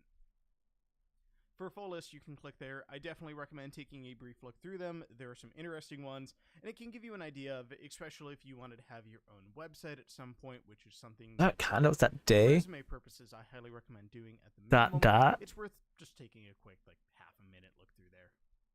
Let's talk about the second level domain. Taking tryhackme.com as an example, the .com part is the TLD, and tryhackme is the second level domain. When registering a domain name, the second level domain is limited to 63 characters plus the TLD, and can only use A through Z and 0 through 9, and hyphens. It cannot start or end with hyphens or have consecutive hyphens, though. Wait, what? Next, let's talk about subdomains. 9 and hyphens. It cannot start and can only. The second level domain is limited to 63 character domain. When red.com part is the TLD, and tryhackme is the second level domain. When registering a domain name, the second level domain is limited to 63 characters plus the TLD, and can only use A through Z and 0 through 9, and hyphens. It cannot start or end with hyphens or have consecutive hyphens, though. Next, let's talk about subdomains. A subdomain sits on the left-hand side of the second level domain, using a period to separate it. For example, in the name admin.tryhackme.com, which I definitely recommend checking out if you haven't visited this before, the admin part is the subdomain. A subdomain name has the same creation restrictions as a second level domain, being limited and can only use A through Z, 0 through 9, and hyphens, and of course the restrictions on hyphens still apply. You can use multiple subdomains split with periods to create longer names, such as jupiter.servers.tryhackme.com, but the maximum length must be kept below 253 characters.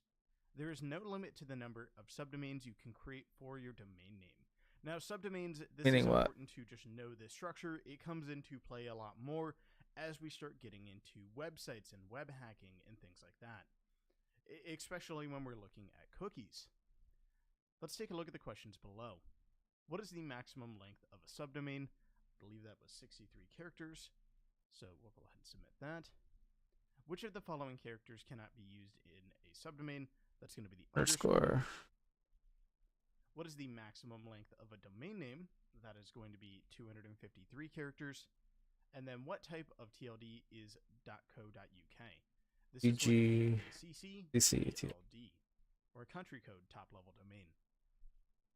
All right, let's move into task 3, record types.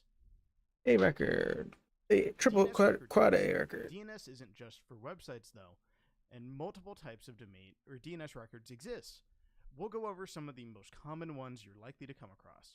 First, we have the A record. This is the main one that you'll see, other than maybe pointer records, which we don't cover in here, but I'll briefly mention them after I go over the A record. These records resolve to IPv4 addresses. For example, you have this IPv4 address, so you'd have a domain name, and then it would resolve to that IP address. Pointer records go the other way, where you can go and have an IP and look up the domain that's associated with it. Very useful for reverse lookups. Then we have the quad A records. These records resolve to IPv4 addresses, and that's an example of an address there. Note there's some shortening here. Don't worry too much about this. You don't need to know too much about IPv6. Know it exists. Know that if it's on the network, that's another way that you can explore and navigate around, but for all intents and purposes, with what we're doing right now, not too important. CNAME record, or canonical name. These records resolve to another domain name. For example, TryHackMe's online shop has the subdomain name store.tryhackme.com, which returns a CNAME record for shops.shopify.com. Another DNS request would then be made to shops.shopify.com to work out the specific IP address. So think of it this way. It's a way that we can relabel something, where we have a much more friendly name. In this case, we have the store.tryhackme.com, which is how we would remember it by, and that's how it's going to be linked on the TryHackMe website. And it's a Shopify domain, which has to be hosted on Shopify. I believe you can host that on your own. Don't worry too much about this, but it's a way that we can relabel it. It's a nice way that we can remember it, and it's much more friendly than trying to remember a Shopify domain. MX records, or mail exchange records. These records resolve to the address of the servers that handle the mail for your domain, or the domain you are querying. For example, an MX record response for tryhackme.com will look something like alt1.aspmx.l.google.com, and that's specifying in this case that this is a G Suite email server, and you'll learn a little bit more about these as you start examining them. Much more interesting if you are looking at this for example, phishing attacks, or if you're doing bug bounty and you're trying to identify the attack surface that's available. Knowing what MX servers are there can lead into other things. I won't go too far into that, but know that you'll be familiar with this eventually. These records also come with a priority flag. This tells the clients in which order to try the servers. This is perfect for if the main server goes down and email needs to be sent to a backup server. This happens especially when you consider maintenance and updating and patching the mail exchange servers. And then last but not least, we have the TXT record, or text records. TXT records are free text fields where any text-based data can be stored. TXT records have multiple uses, but some common ones can be to list servers that have the authority to send an email on behalf of the domain. This can help in the battle against spam and spoofed email. They can also be used to verify ownership of the domain name when signing up for third-party services. Don't worry too much about this. This is something that if you get into web hosting, you'll learn a lot more about these. It's just important to know that they exist. What type of record will be used to advise where to send email? That will be an MX record. And then what type of record handles IPv6 addresses? That will be a Quad A record. Let's move into task 4, making a request. What happens when you make a DNS request? First, when you request a domain name, your computer checks its local cache to see if you've previously looked up the address recently. If not, a request to your recursive DNS server will be made. It's a DNS. 2. A recursive DNS server is usually provided by your ISP, Internet Service Provider, but you can also choose your own. This server has its own local cache of recently looked up domain names. If a result is found locally, this will be sent back to your computer, and your request ends here. This is common for popular and heavily requested services such as Google, Facebook, Twitter, YouTube. Anything that's going to be looked up a lot will probably live here. If the request cannot be found locally, a journey begins to find the correct answer, starting with the internet's root DNS servers. Step 3. The root servers act as a DNS backbone of the internet. Their job is to redirect you to the correct top-level domain server, depending on your request. If, for example, you request www.tryhackme.com, the root server will recognize the top-level domain of .com and refer you to the correct TLD server that deals with .com addresses. And here we can see a diagram on the side that's walking through this request. So we have our computer making the request to the DNS server here. It says, hey, I don't have this stored locally in my cache, so we have to reach out the root DNS servers, and this is where we just ended off on. Then we have step 4.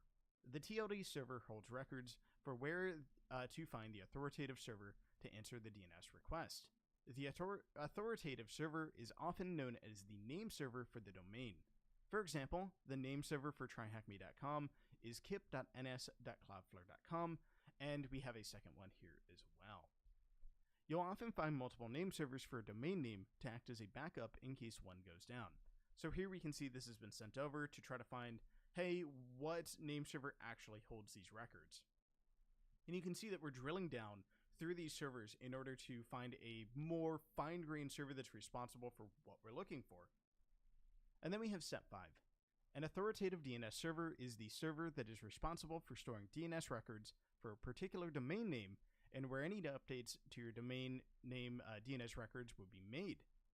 Depending on the record type, the DNS record is then sent back to the recursive DNS server where a local copy will be cached for future requests and then relayed back to the original client that made the request in the first place. DNS records all come with a TTL, or time to live value. This value is a number represented in seconds that the response should be saved for locally until you have to look it up again. Caching saves on having to make a DNS request every time you communicate with the server. So here you can see in the diagram, we're sending this back to our recursive DNS server. So we say, hey, I have your answer here, or it just outright fails. And the DNS server here, assuming it's successful, will save that locally and then relay it back to the client. What field specifies how long a DNS record should be cached for? That's going to be the time to live, or TTL. What type of DNS server is usually provided by your ISP, or Internet Service Provider? That is recursive. And what type of server holds all the records for a domain?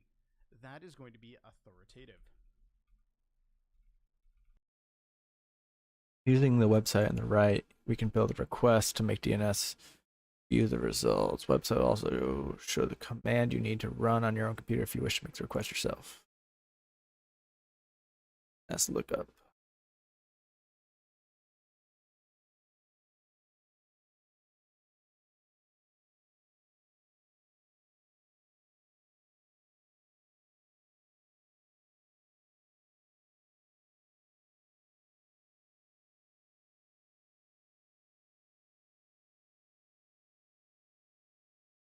Shop site.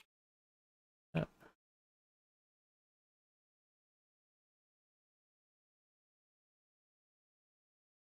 Wait, what?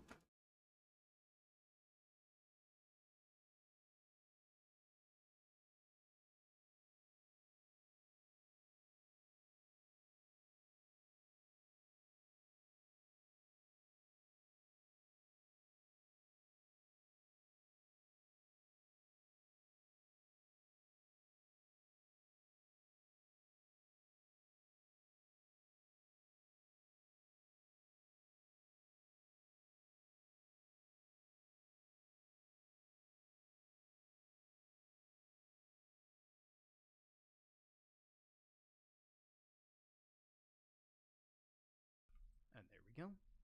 Let's move into task 5, practical. What am I doing wrong here? Using the website on the right, we can build requests to make DNS queries and view the results.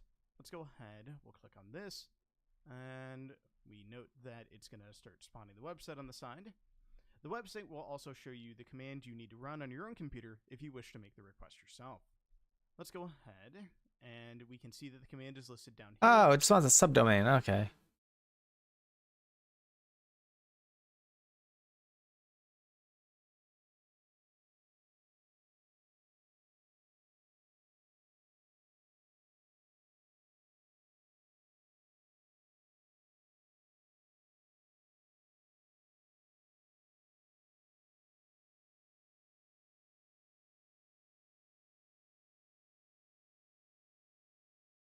That's a txt of.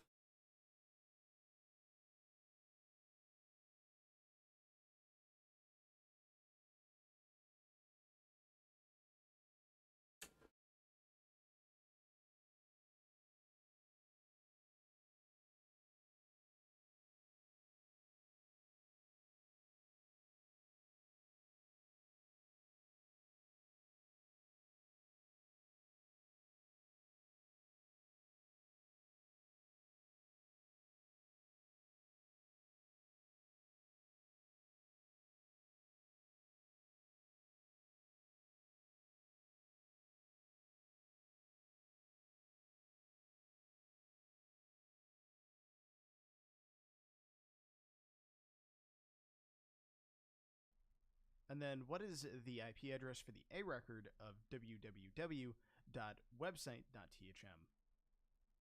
And we can change this to A rather. And we just need to add in the 3 W's at the beginning. And it looks like it's going to be all 10. So 10.10.10.10. And there we go. That is going to do it for this room. If you have any questions, feel free to join the TryHackMe Discord and or the TryHackMe subreddit. Both will be linked below. But until next time, happy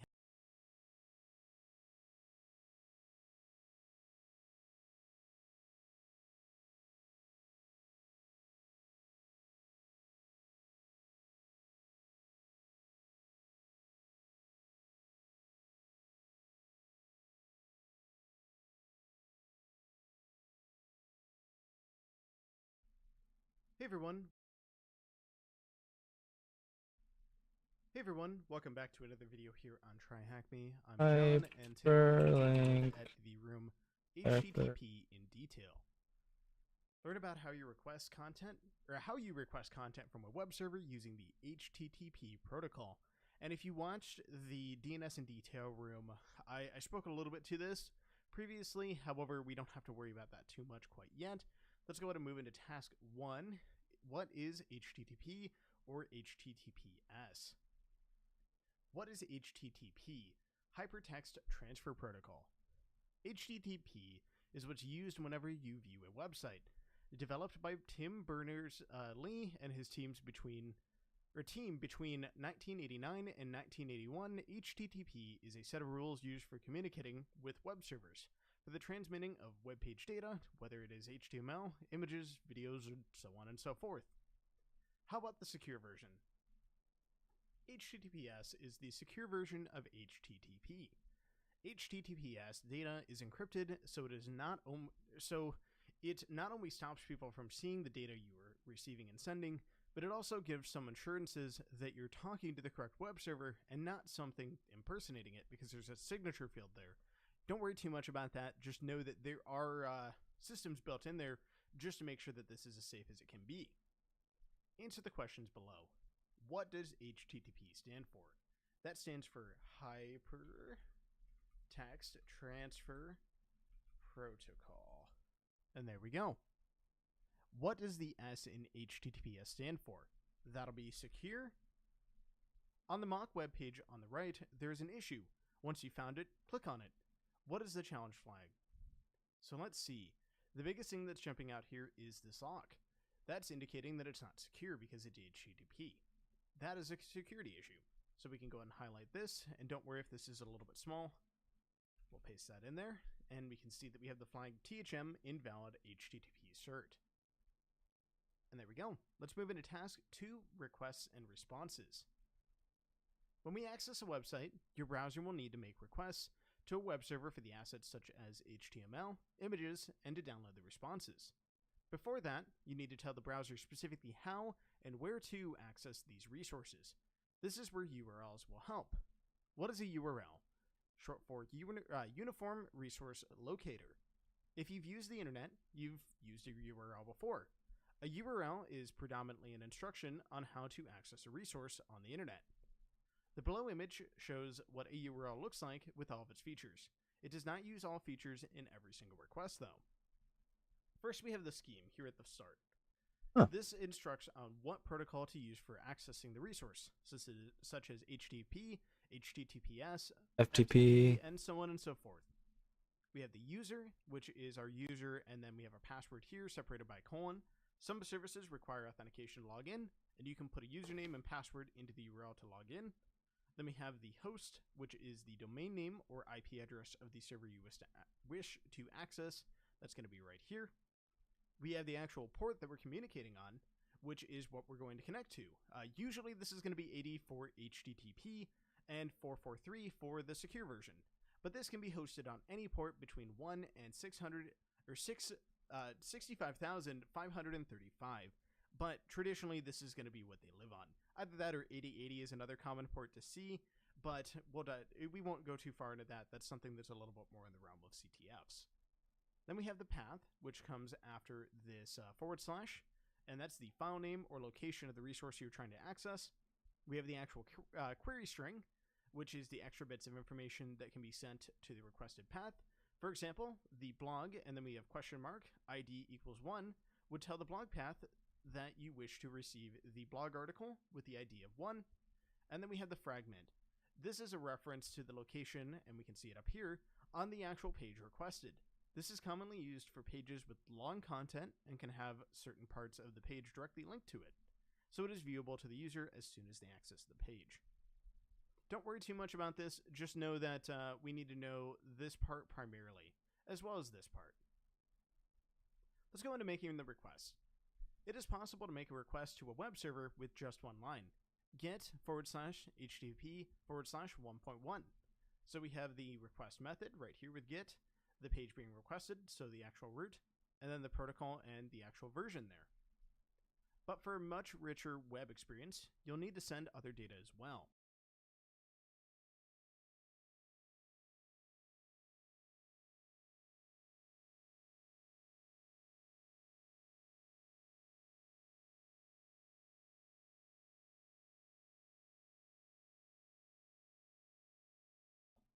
This other data is sent in what's called headers, where headers contain extra information to give the web server you're communicating with.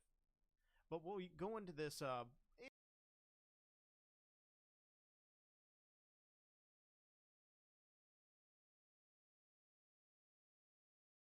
a little bit more detail in the actual header task. And here we have an example request below. And here's a couple of those headers. To break down each line of this request, on line 1, this request is sending the get method, more on this in the HTTP methods task, request the homepage with the / and telling the web server we are using the HTTP protocol version 1.1. Pretty common web request, pretty straightforward. On line 2, we tell the web server we want the website tryhackme.com. We can see that right there with the host. And then on line 3, we tell the web server we are using Firefox version 87 for the web browser. This is our user agent. On line 5, we are telling the web server that the web page that referred us to this one is https://tryhackme.com. And then on line 5, it looks like it might not be there. Well, rather it is there. HTTP requests always end with a blank line to inform the web server that the request is finished. So it doesn't display right here, but there's an implied blank line. And here we have an example response. This is what's going to come back after we make that request. To break down each line of the response, line 1, we have the version, and then we have our status code. In this case, it's 200 OK, which tells us the request is completed successfully. 200 is pretty common. 200s and 403s are going to be probably some of the most common codes that you see, along with 302. Don't worry too much about the other types of codes. We'll go into those a little bit later, I believe. Line 2, this tells us the web server software and version number. This won't always come back. Line 3 has the current date, time, and time zone of the web server. On line 4, the content type header tells the client what sort of information is going to be sent, such as HTML, images, videos, PDFs, XML, and so on and so forth. This just says, hey, I'm sending this. This is what you should expect. And then we have the actual length of the content that's enclosed, which is going to be on line 5. Line 6, the HTML response contains a blank line to confirm the end of the HTTP response. And then line 7 through 14 has the actual information that we requested. So there's the website. Pretty straightforward here. What HTTP protocol is being used in the example above? That is going to be HTTP and then /1.1. And there we go. What response header tells the browser how much data to expect? That is going to be what we saw on line 5 here, the content-length. And if you're interested in learning a little bit more about this, there is a web hacking technique called request smuggling. James Kettle, I believe, I might have just messed up his last name. He works with Portswigger, the people that make Burp Suite. He has a very, very well done talk on content length and how you can mess with this and how you can do a lot of really cool things. Again, that is request smuggling. I definitely recommend looking into it. If it goes a little bit over your head, don't worry about it. Just knowing about it is a good thing in the first place. That being said, let's move into task 3, HTTP methods. HTTP methods are a way for the client to show their intended action when making an HTTP request. There are a lot of HTTP methods, but we'll cover the most common ones, although mostly you'll deal with the GET and POST methods. First, we have the GET request, which is used for getting information for the web server. It says, hey, I want this, and the web server will typically respond with, are you authorized for it? And it'll send it back. Then we have the POST request. This is used for submitting data to the web server and potentially creating new records. So we're sending data to it. We have the PUT request, which is used for submitting data to a web server to update information. This is more situational. Don't worry too much about this one. And then we have the delete request, which is used for deleting information and records from a web server. Again, more situational. The main ones you need to know are these two. What method will be used to create a new user account? That will be a POST method. What method will be used to update your email address? For updates, it's going to be that PUT method. What method would be used to remove a picture you've uploaded to your account? That would be delete.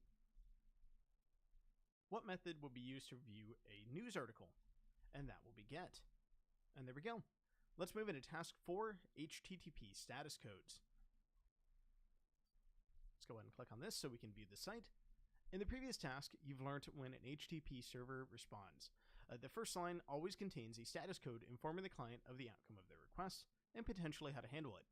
These status codes can be broken down into 5 different ranges, and I recommend adding this to your notes if you're taking notes alongside of this. For now, I'm just going to go over an overview because this is really the important information.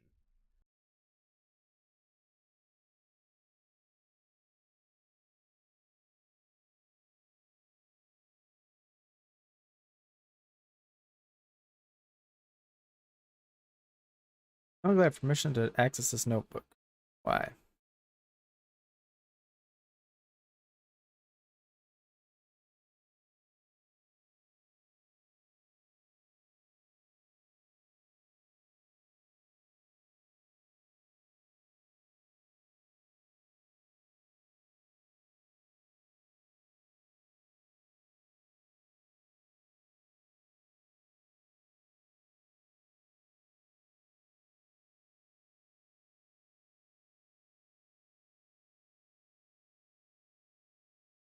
Eve, are you playing in the box again?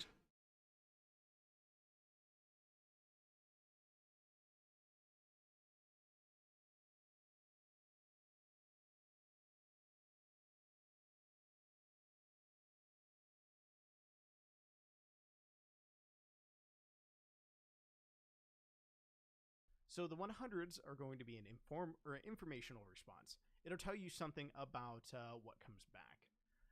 Don't worry too much about this. These are not very common. This is the main one that you're going to see. The 200s are success. This can be success, but it'll have a little bit more information with it. So it might have a caveat of success, but maybe an update or something like that. 300s are going to be redirection, which means that the web server or the requested resource has been moved or to a different web page altogether. 400 is going to be, hey, you did something wrong on your end. There's a client error. And then 500s, which means that something broke on the server's end.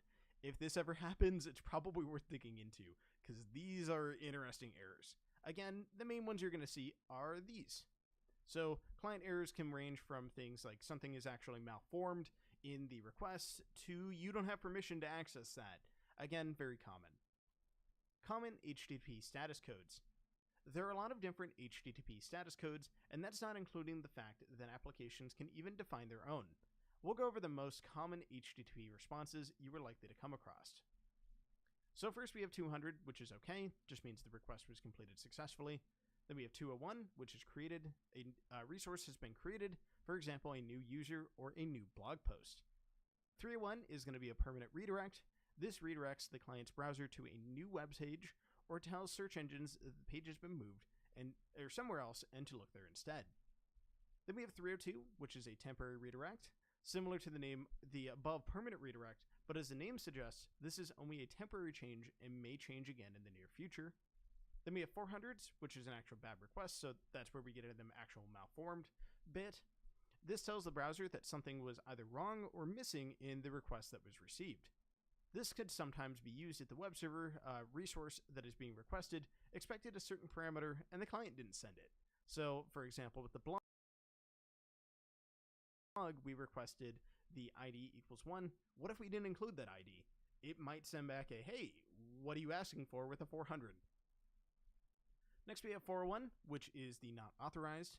You are not currently allowed to view this resource until you have authorized the web application, most commonly with a username and a password.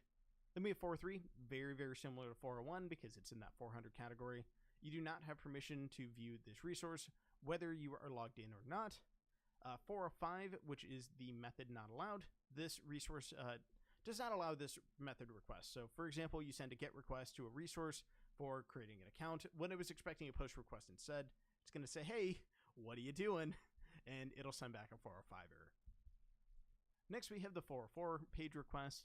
The page/resource you requested does not exist. Then we have 500, the internal service error. This is a very interesting one. Keep an eye out for this one. The server has encountered some kind of error with your request, and it doesn't know how to handle it properly.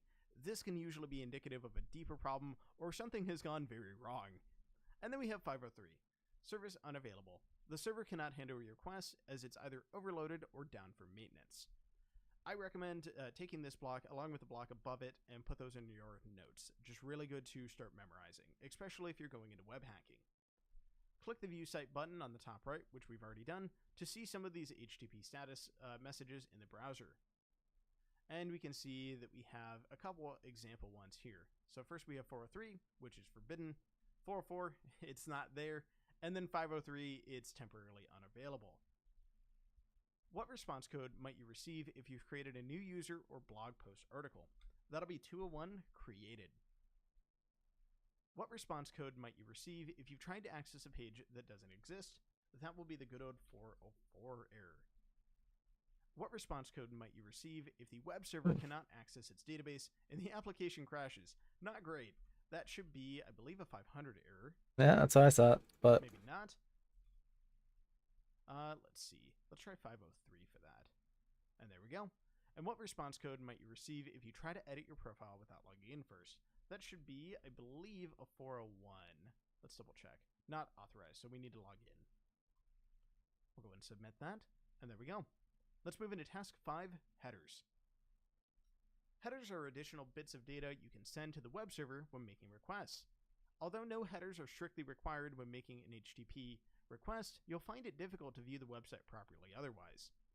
Common request headers. These headers are sent from the client, usually your browser, to the server. First, we have the host header.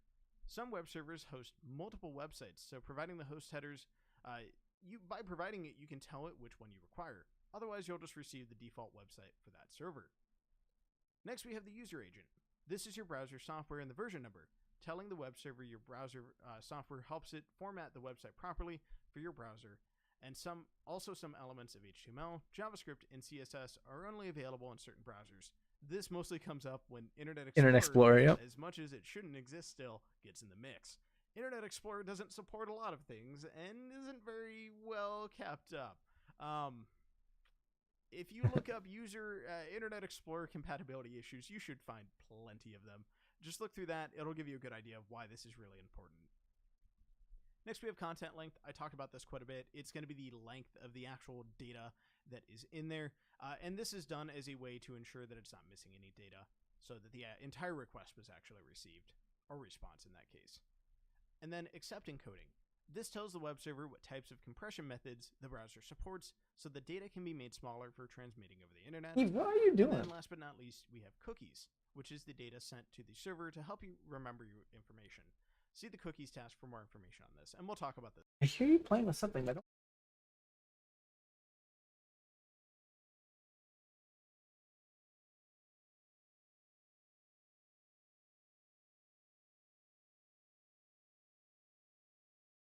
Kitchen.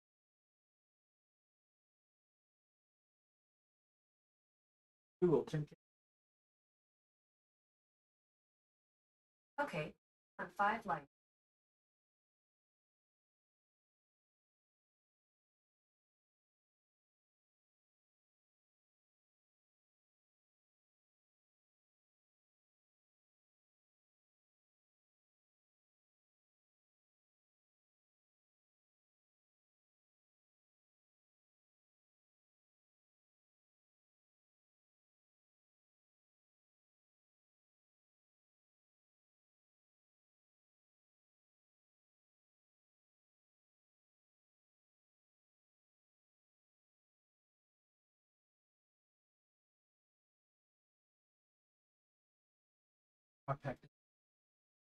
Oh yeah.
Limited warranty.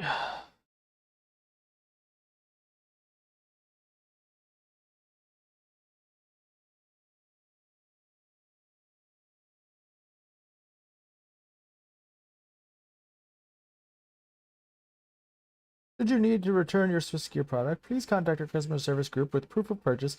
Obtain your authorized for your repair, and all returns should be sent to us posted or freight prepaid.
What did I do?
this a little bit more later.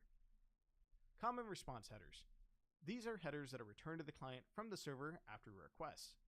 First, we have the set cookie header, information to store which gets sent back to the web server on each request. Again, we're going to talk about this a little bit later on. Think of this as sort of your hall pass or your authentication card. You present it every single time you go through the door, and it says, hey, this is valid. It gets checked by the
server, hopefully, and it's a way to authenticate.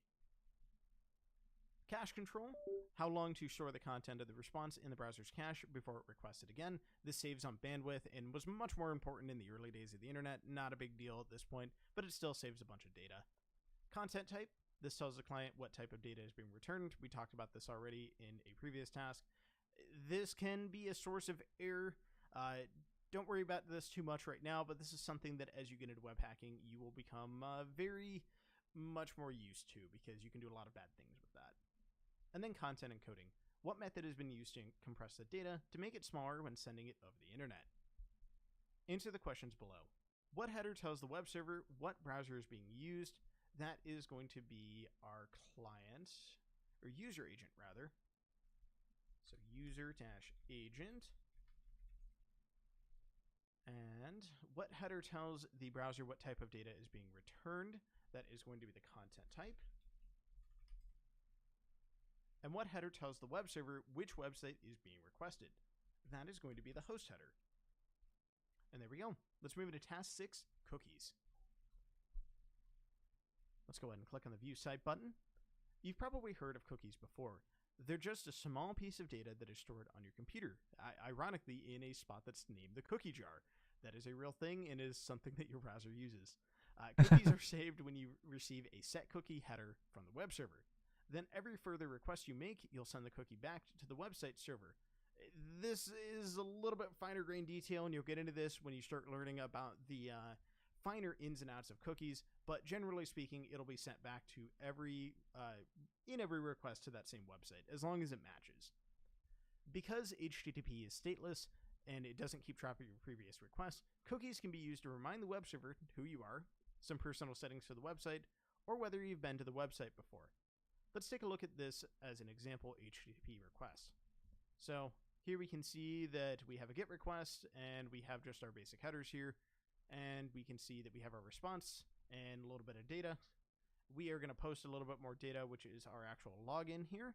So we're logging into the website, and we have our cookie being returned. It says, hey, you've logged in. Here's a cookie. Put it in your cookie jar. Send it back whenever you're making another request, because it says, hey, you are still logged in. And here we can see that we're doing exactly that, where we're making a request to the website, and we send our cookie along. And the website responds saying, hey, welcome back. You logged in. You clearly have authenticated because you sent the cookie. Cookies can be used for many purposes, but most commonly are used for website authentication. The cookie value won't usually be a clear text string where you can see the password, but a token, but rather this will be a token, a unique secret code that isn't easily human guessable. And if you ever want an example of this, take a look at your web browser's cookies. You can download an extension that's like Cookie Editor or things like that for Chrome, and you can play around with it a little bit there. And even then, we're going to talk about how to view your cookies here. Now we have viewing your cookies. Just to digress on the topic I just touched on, you can easily view what cookies your browser is sending to a website by using the developer tools in your browser.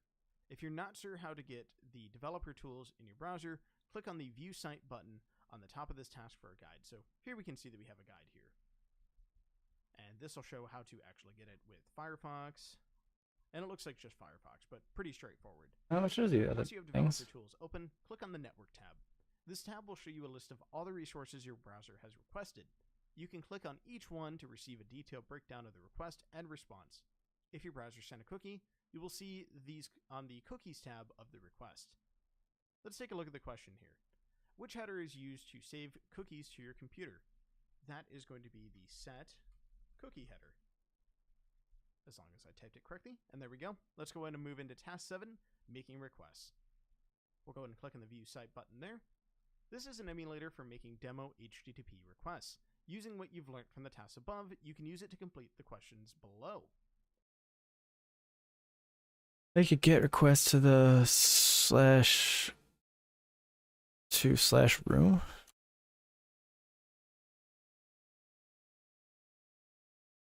Go. Open to the room.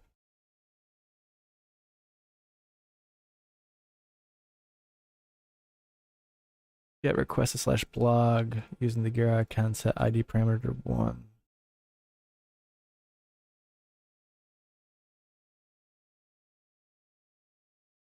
Save.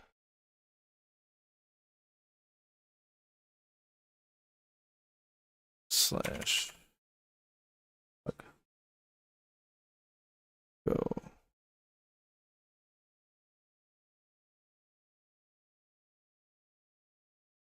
Make a delete request to user /1.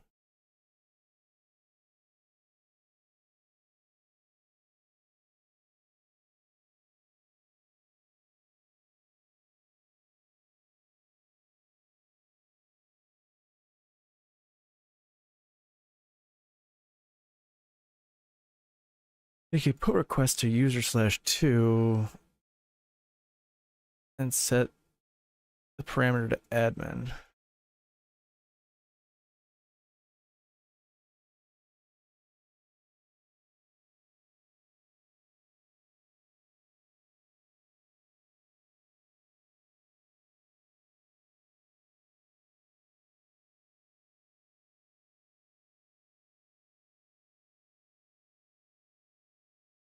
What? No, that.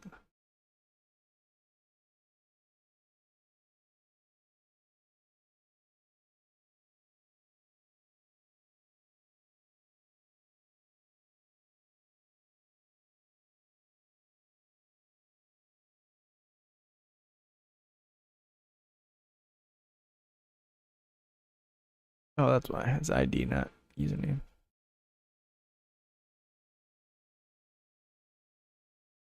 Go.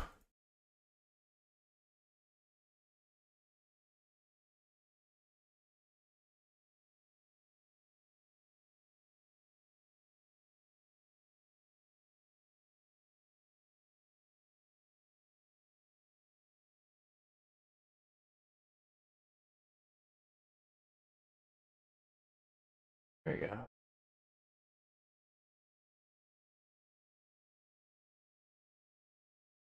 Post the username of THM and password of let me in.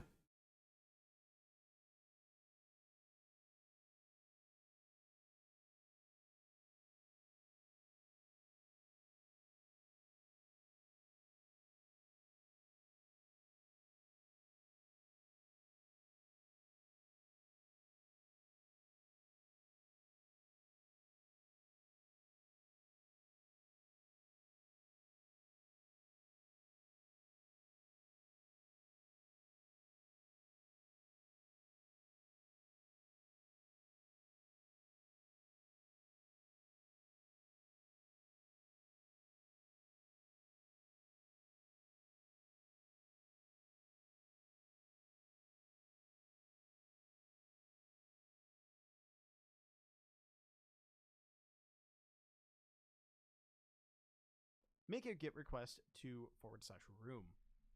And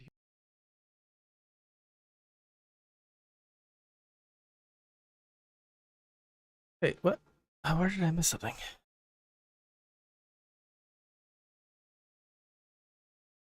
What header tells a web server which site is being requested?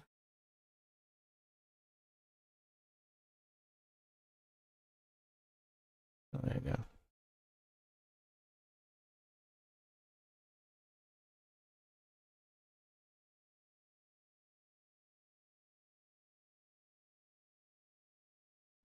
hey everyone, welcome back to another video here on TryHackMe. I'm John, and today we're going to take a look at the room How Websites Work. To exploit a website, you first need to know how they are created. Hey everyone, welcome back to another video here on TryHackMe. I'm John, and today we're going to take a look at the room How Websites Work. To exploit a website, you first need to know how they are created. Let's go ahead and dive into Task 1, How Websites Work. By the end of this room, you'll know how some websites are created and will be introduced to some basic security issues. When you visit a website, your browser, like Safari or Google Chrome or Firefox, pick your poison there, makes a request to a web server asking for information about the page you're visiting.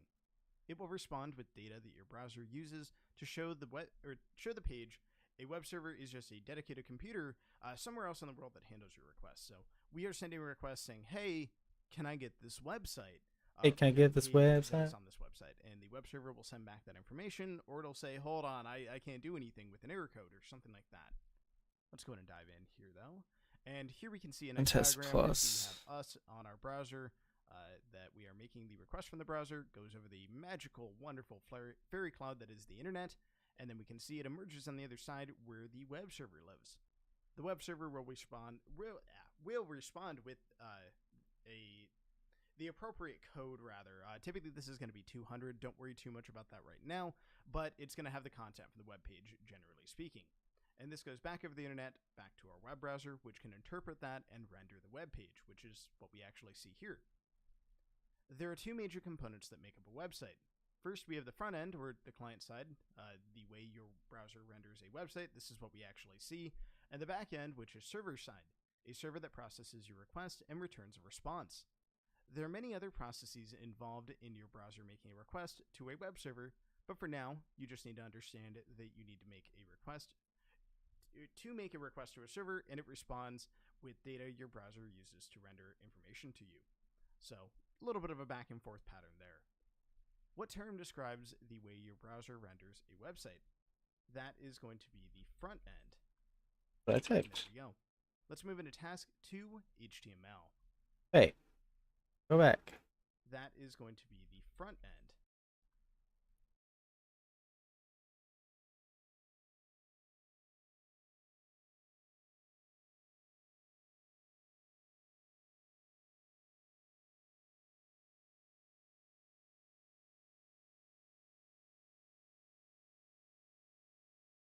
Oh, client.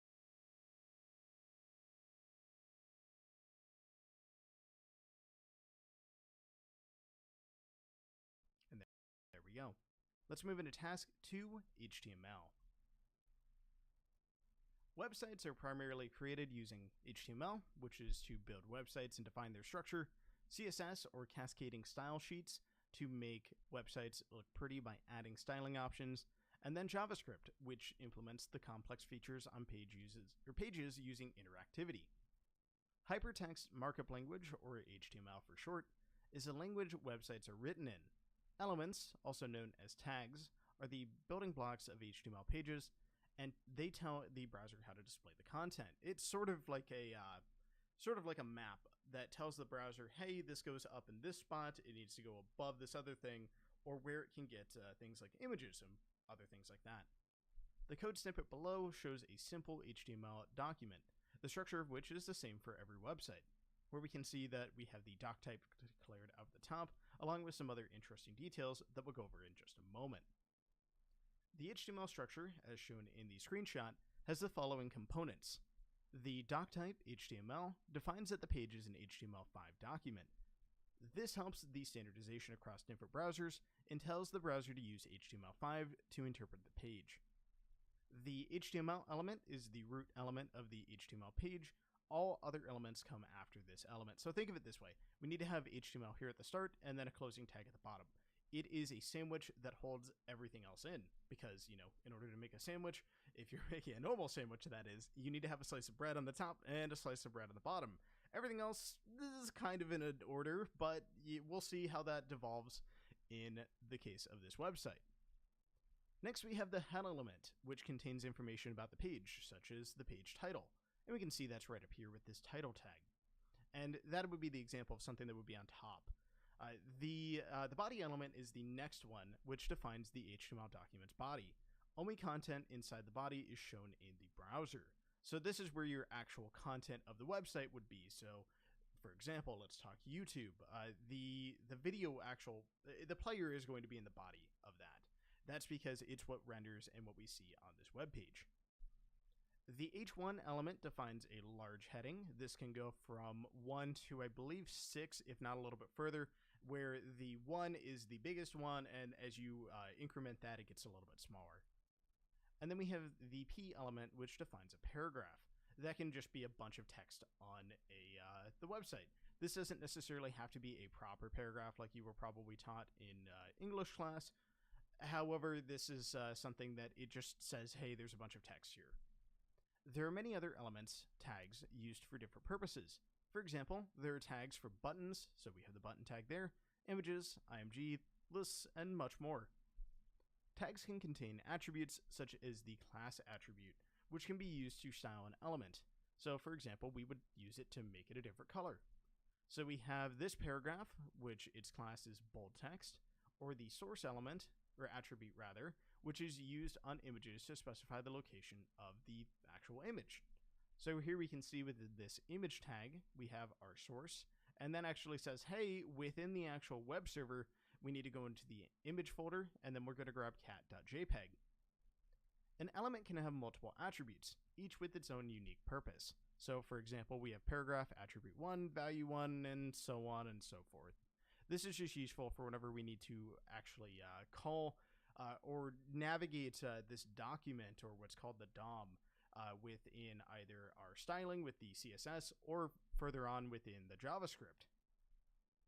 Elements can also have an ID attribute, so we have the ID equals example here in that paragraph tag, which is unique to the element. Unlike the class attribute, where multiple elements can use the same class, an element must have different IDs to identify them uniquely. Element IDs are used for styling and to identify it by JavaScript. As I mentioned a little bit beforehand, think of it as that's how we can call out to specifically what we want to interact with. You can view the HTML of any website by right-clicking and selecting View Page Source in Chrome or View Page Source in Safari. Let's go ahead and take a look at the questions. Let's play with some HTML. On the right-hand side, you should see a box that renders HTML. If you enter some HTML into the box and click the green Render HTML Code button, it will render your HTML on the page, and you should see an image of some cats. And here we can see, if we scroll down, sure enough, we have a cat. We'll go ahead and mark that as completed. One of the images on the cat website is broken. Fix it. And the image will reveal the hidden text answer. So it looks like we are missing our .jpg here. And then we can go and click render that. And there we go. And we have our flag, HTML, hero. Add a dog image to the page by adding another image tag on line 11. So here we can see that we want to add that here. And I'll actually just delete this. Type in img, and then src equals img slash, let's see, dog-1.png. And there we go. That PNG? That. And then we have our dog. And that is going to be dog HTML as our flag. There we go. Let's go ahead and move into task 3, JavaScript. Oh, what's that? JavaScript, or JS for short, is one of the most popular coding languages in the world and allows pages to become interactive. HTML is used to create the website structure and content, while JavaScript is used to have control the functionality of web pages. Without JavaScript, a page would not have interactive elements and would always be static. JavaScript can dynamically update the page in real time, giving functionality to change the style of a button when a particular event on the page occurs, such as when a user clicks a button, or to display moving animations. And before we move on, I'm going to go ahead and click this button so the site on the side can change to what we need for this activity. JavaScript is added within the page source code and can be either loaded within script tags or be included remotely with the src attribute. And here we can see that we have an example of that script tag where we're specifying a source for that JavaScript file. The following JavaScript code finds an HTML element on the page with the ID of demo and changes the element's contents to hack the planet. And here we can see that we're navigating this document that we had. So document.getElementById, and then we're specifying the ID that we're looking for is demo. And don't forget, this ID attribute needs to be unique. And then inside that HTML of that specific item, we're changing it to hack the planet. And note, because this is a string,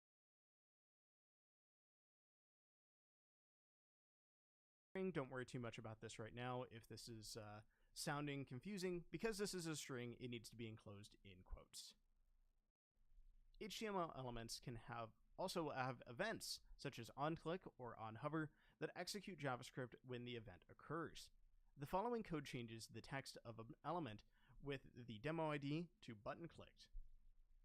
And here we can see we have our tag for our button, and then we have specified onClick document.getElementById demo, again because we're trying to get that demo specific item, and then the HTML in there, we're going to change it to button clicked. And then we have a text for the actual button of click me.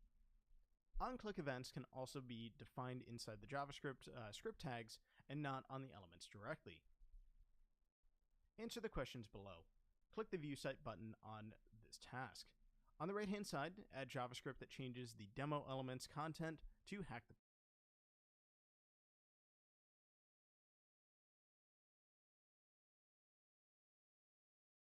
planet. And it looks like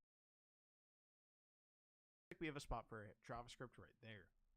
Let's go ahead and we can scroll up. Copy that.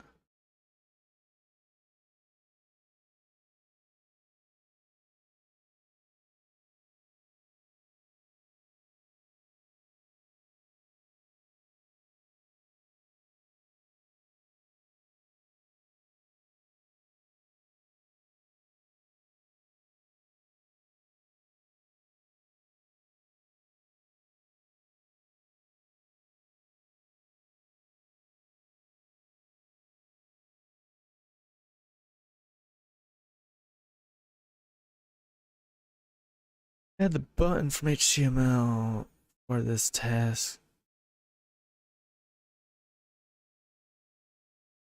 Add the button HTML from this task. Change the element's text to button clicked.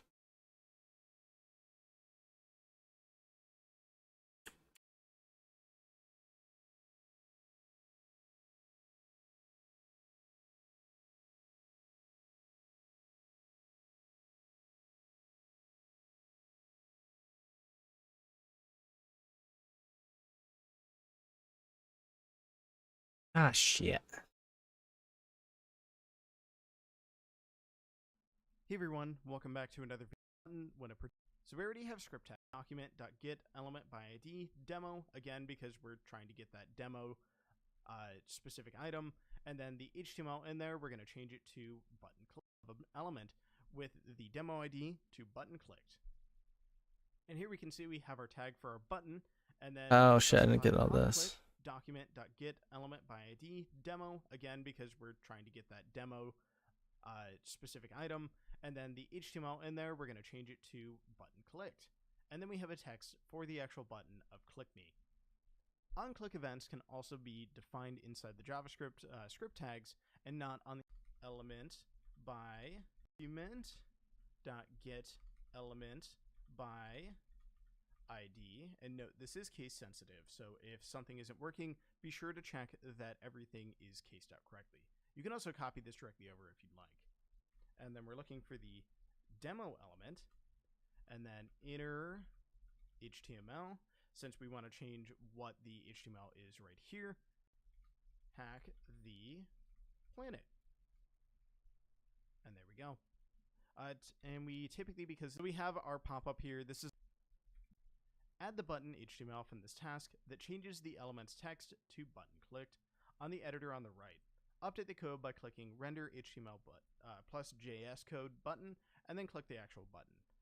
That was quite a bit there. Let's go ahead and copy this over, and we can add just below this the actual button. And we don't necessarily need that again, but now we can go ahead and click that, and it says button clicked. Because we've added this button down here, and it says click me, and it goes back and says, hey, wait a minute, I have this demo element that I can go and change the actual HTML of. We'll go ahead and mark that as completed, and move on to task 5, sensitive data exposure. First and foremost, let's go ahead and click the View Site button. Sensitive data exposure occurs when a website doesn't properly protect or remove sensitive clear text information to the end user. Usually this is found in the site's front-end source code. Get out of here. We now know that websites are built using many HTML Get out of here. tags, all of which we can see simply by viewing the page source. A website developer may have forgotten to remove web or login credentials, hidden links to private parts of the website, or other sensitive data shown in HTML or JavaScript. And here we can see that this is a comment in the actual HTML document itself that has credentials. This is very common to see, especially as you're getting into beginner pen testing boxes. You will see that this happens, and it's always worth taking a look at the source code of a website, especially if you're doing something like bug bounty. You never know what you're going to find, and more than often is pretty interesting. Sensitive information can be potentially leveraged to further an attacker's access within different parts of a web application. For example, there could be HTML comments with temporary login credentials, and if you viewed the page's source code and found this, you could use those credentials to log in elsewhere in the application, or worse, use to access the back-end components of the site. That would not be good if we could get to a database or something like that. Whenever you're accessing a web application or assessing a web application for security issues, one of the first things you should do is review the page source code to see if you can find any exposed login credentials or hidden links. View the website in this task. What is the password hidden in the source code? So let's go ahead, let's try logging in with admin, and then we'll do admin. And if we click login, it looks like that's not going to work. Let's go ahead and click on this, and we can pull up the source code. And this is a little bit small. Let's make this a bit bigger. And it looks like, sure enough, there is a comment block here with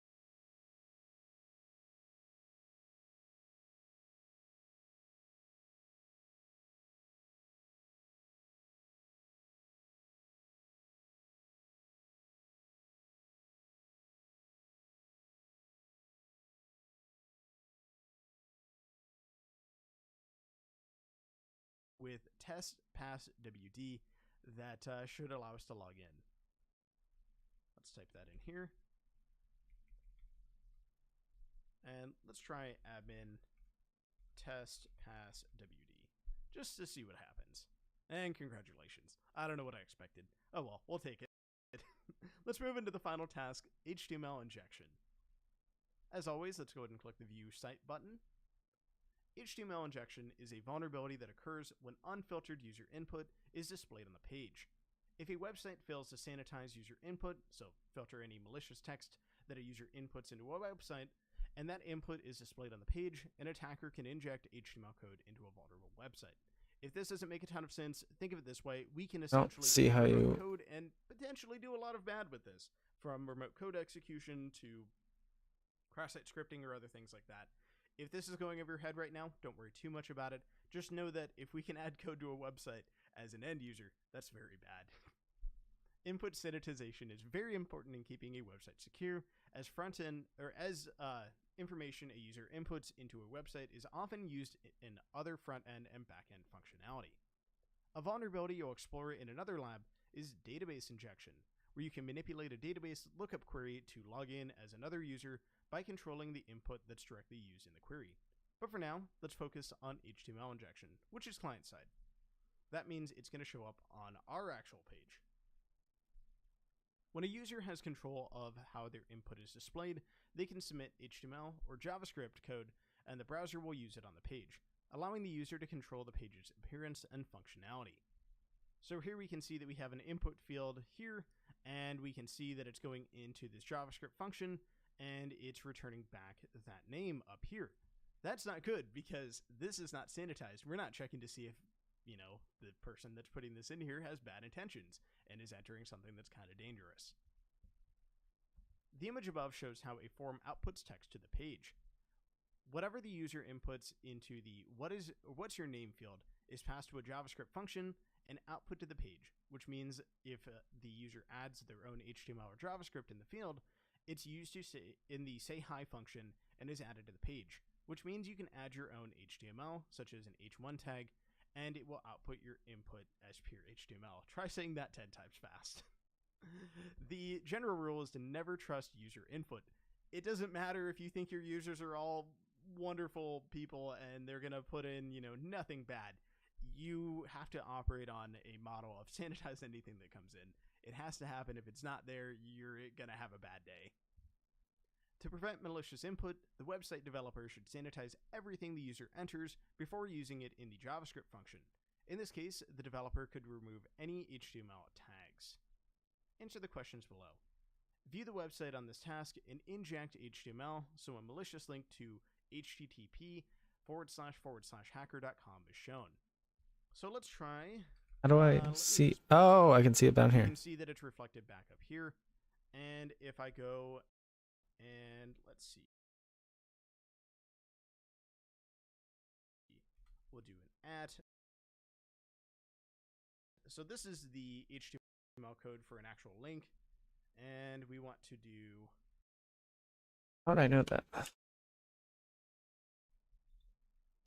let's see, href equals http hacker.com. Don't worry too much if this is a little bit over your head right now.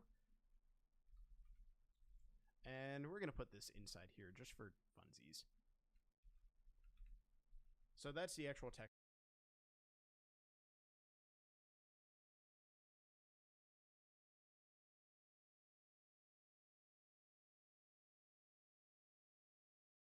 Up here just for funsies.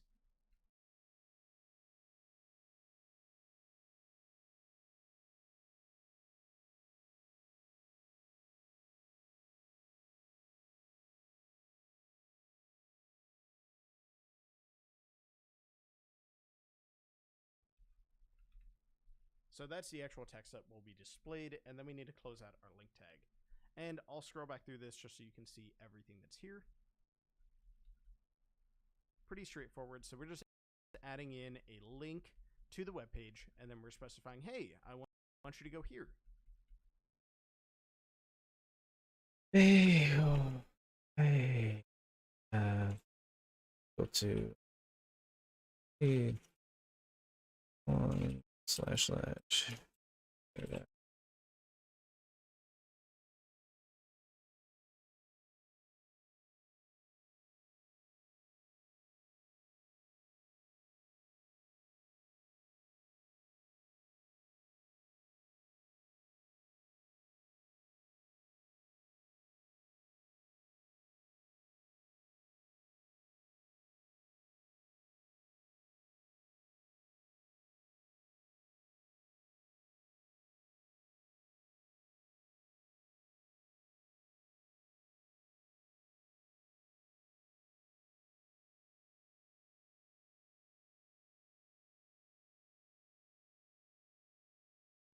we go.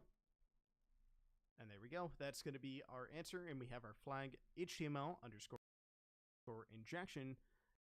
And we'll go ahead and copy that. That's a bit hard to read, and it looks like some of the letters are changed out for numbers. So the 3 or the E is a 3, and then the O is a 0. And there we go. That's going to do it for this room. As always, if you have any questions, the TryHack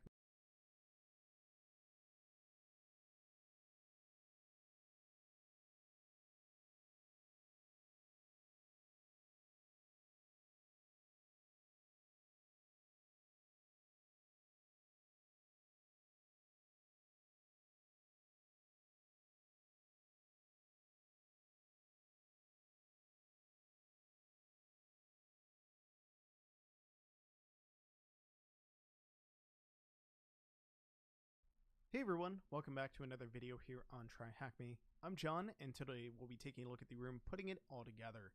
Learn how all the individual components of the web work together to bring you access to your favorite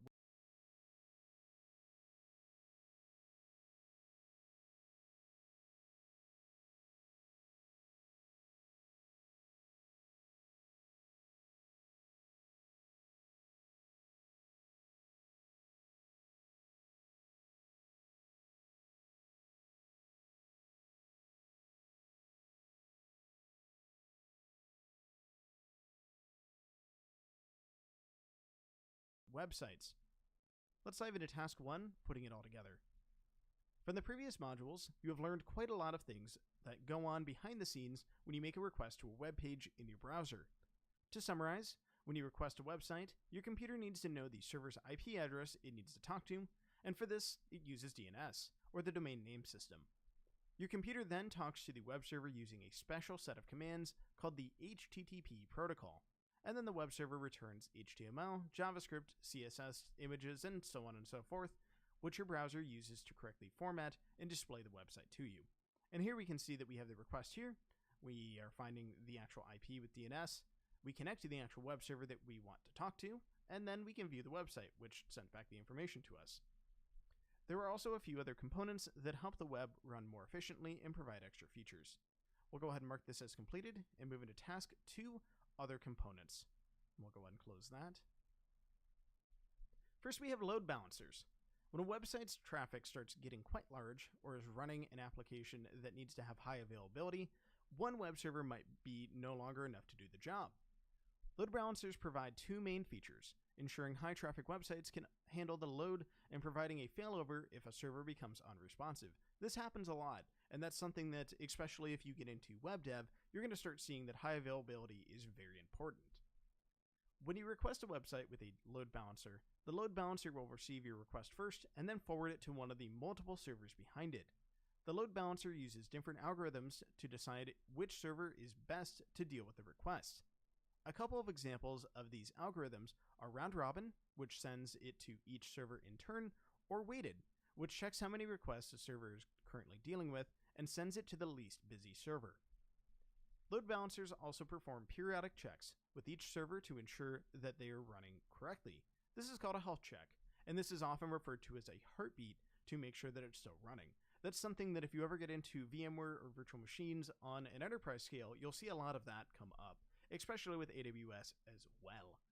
If a server doesn't respond appropriately or doesn't respond at all, the load balancer will stop sending traffic until it responds appropriately again. Next, we have CDNs, or Content Delivery Networks. A CDN can be an excellent resource for cutting down traffic to a busy website. It allows you to host static files from your website, such as JavaScript, CSS, images, videos, and so on and so forth, and host them across thousands of servers all over the world. When a user requests one of the hosted files, the CDN works out where the nearest server is physically located and sends the request there instead of potentially the other side of the world, because that's going to take a lot longer. Even though the internet's pretty fast, that's still a long time for the request. If you want a really good example of this, Amazon's CloudFront is a CDN, and I believe Netflix leverages that.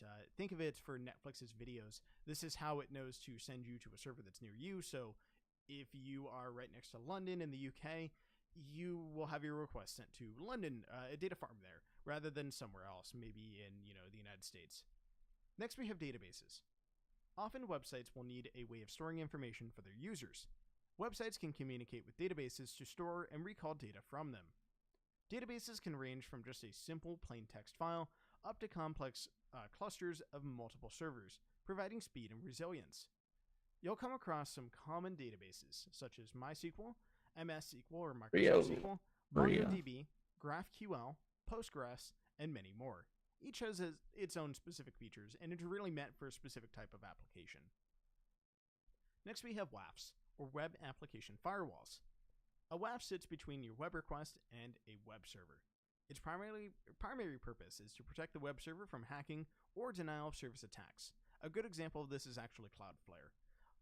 It analyzes the web requests for common attack techniques, whether the request is from a real browser rather than a bot, and it will also check if an excessive amount of web requests are being sent by utilizing something called rate limiting, which will only allow a certain amount of requests from an IP per second.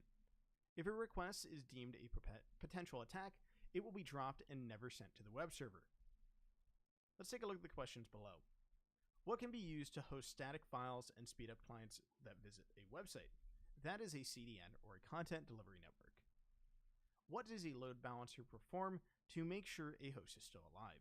That is a health, I believe it's health check specifically in this case. There we go. What can be used to help against the hacking of a website? That is a WAF, or a Web Application Firewall. Let's move into task 3, how web servers work.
What is a web server?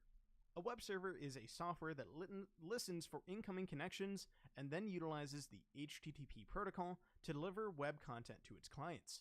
The most common web software or web server software you'll come across is Apache, Nginx, IIS, or oh my goodness, I can't remember what that expands to. This is Internet. the Microsoft web server. This is Internet if you link services. You will see this as an install option, and then Node.js. A web server delivers files from what's called its root directory, which is defined in the software settings. So for example, Nginx and Apache share the same default location of var www/html, common location to end up in if you're doing web hacking and get a shell on the server in Linux operating systems. And IIS uses c:/inetpub/www root for the Windows operating systems. So for example, if you requested the file http/ and it looks like we're looking for a picture.jpg file, it would send the file var www.html picture.jpg from its local hard drive. And this just specifies, since we don't have any other folders at the end of the actual domain, this is from the root of the web server. Next, we have virtual hosts. Web servers can host multiple websites, and that's very common with different domain names. To achieve this, they use virtual hosts. The server software checks the host name being requested from the HTTP header and matches that against its virtual hosts. Virtual hosts are just text-based configuration files. If it finds a match, the correct website will be provided. If no match is found, the default website will be provided instead. Virtual hosts can have their root directory mapped to different locations on the hard drive. For example, 1.com being mapped to var www to different locations, the default website will be provided instead. Virtual hosts can have a website will be provided with different domain names. To achieve this, at the end of the actual domain, this is from the root of the web server. Next, we have virtual hosts. Web servers can host multiple websites, and that's very common with different domain names. To achieve this, they use virtual hosts. The server software checks the host name being requested from the HTTP header and matches that against its virtual hosts. Virtual hosts are just text-based configuration files. If it finds a match, the correct website will be provided. If no match is found, the default website will be provided instead. Virtual hosts can have their root directory mapped to different locations on the hard drive. For example, 1.com being mapped to var www website _1, and 2 being mapped to var www website _2. There's no limit to the number of websites you can host on a web server, other than performance. If you start hosting too many, it might come to a crawl. Static versus dynamic content. Static content, as the name suggests, is content that never changes. Common examples of this are pictures, JavaScript, CSS, and so on and so forth, but can also include HTML that never changes. For example, or furthermore, these are files that are directly served from the web server with no changes made to them. Dynamic content, on the other hand, is content that could change with different requests. Take, for example, a blog. On the homepage of the blog, it will show you the latest entries. If a new entry is created, the homepage is then updated with the latest entry. Or a second example might be a search page on a blog. Depending on what words you search for, different results will be displayed. These change what you end up seeing, and what are done in the backend is these changes to what you end up seeing are done in what is called the backend, with the use of programming and scripting languages. It's called the backend because what is done is all behind the scenes, and this happens outside of what we would actually see on the front end, which is the client side. You can't view the website's HTML source and see what's happening in the backend, while the HTML is the result of processing from the backend. Everything you see in your browser is called the front end. Scripting in backend languages. There's not much of a limit to what a backend language can achieve, and these are what make a website interactive to the user.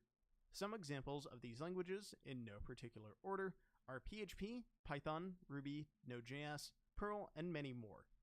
These languages can interact with databases, call external services, process data from the user, and so much more. A basic PHP example of this would be if you requested the website example.com/index.php with a parameter of name equals Adam. If index.php was built like this, so we're looking for the parameter on the GET request for name, and we can see that up here, we're going to go ahead and have hello and then the actual name reflected back to the client, and we can see that right here. You'll notice that the client doesn't see any PHP code because it's on the back end. This interactivity opens up a lot more security issues for web applications that haven't been created securely, as you'll learn in further modules. What does web server software used to host multiple sites? That is virtual hosts. What's the name? What is the name for the content that can change rather? That is dynamic. Does the client see the backend code? Oh. That is going to be nay. We do not see the backend code. Let's move into the final task, task 4, quiz. Click the view site.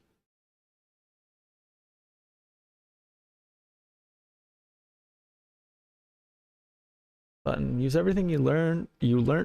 That bothers me. I feel like it's learned. I don't feel like learnt is a word, but I think it is. I don't know. Drag and drop the tiles into the correct order of how your request website works to reveal the flag.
server requests.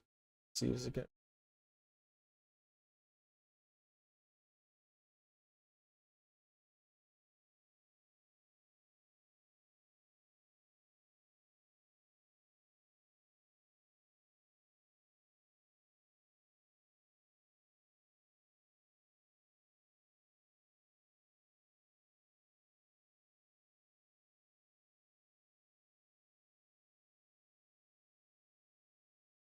You got the order.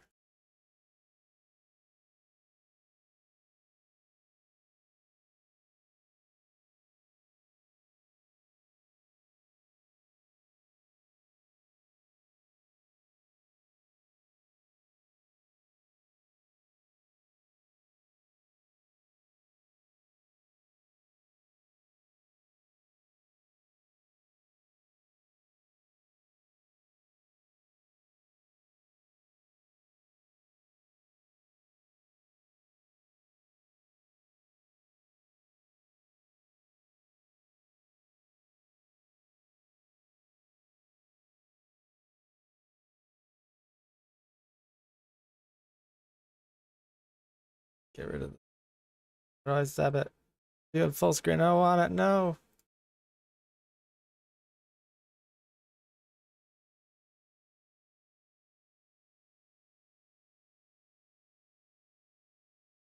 Oh shit.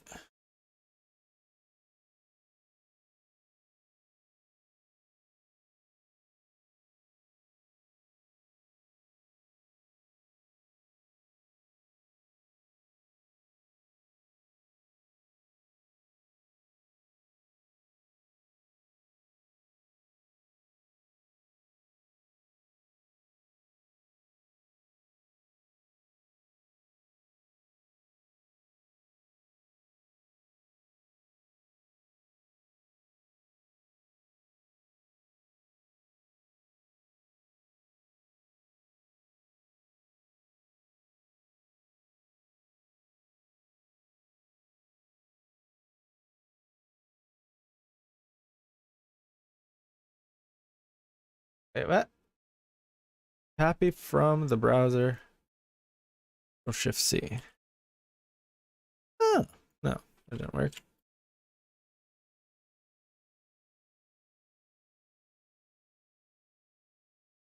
That says no.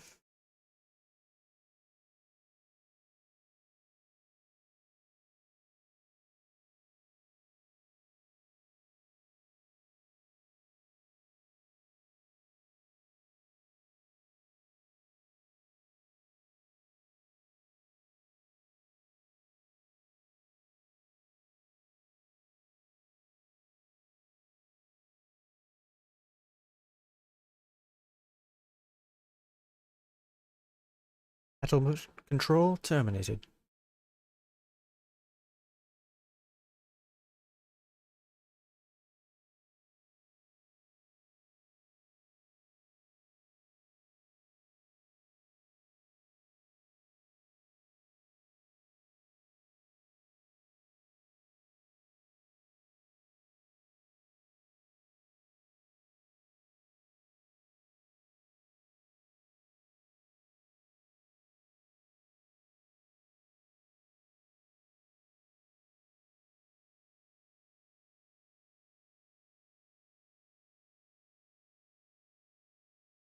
Yo, I fucking load.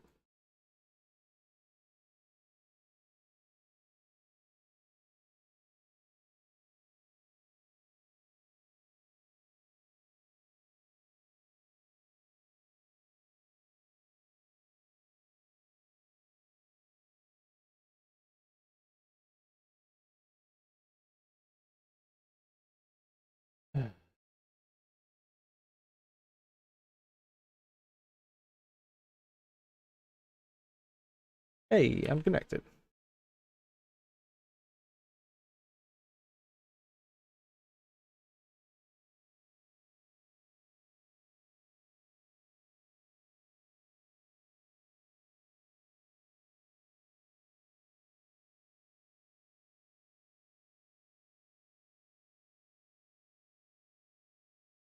What?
Why do I say? Oh, there we go.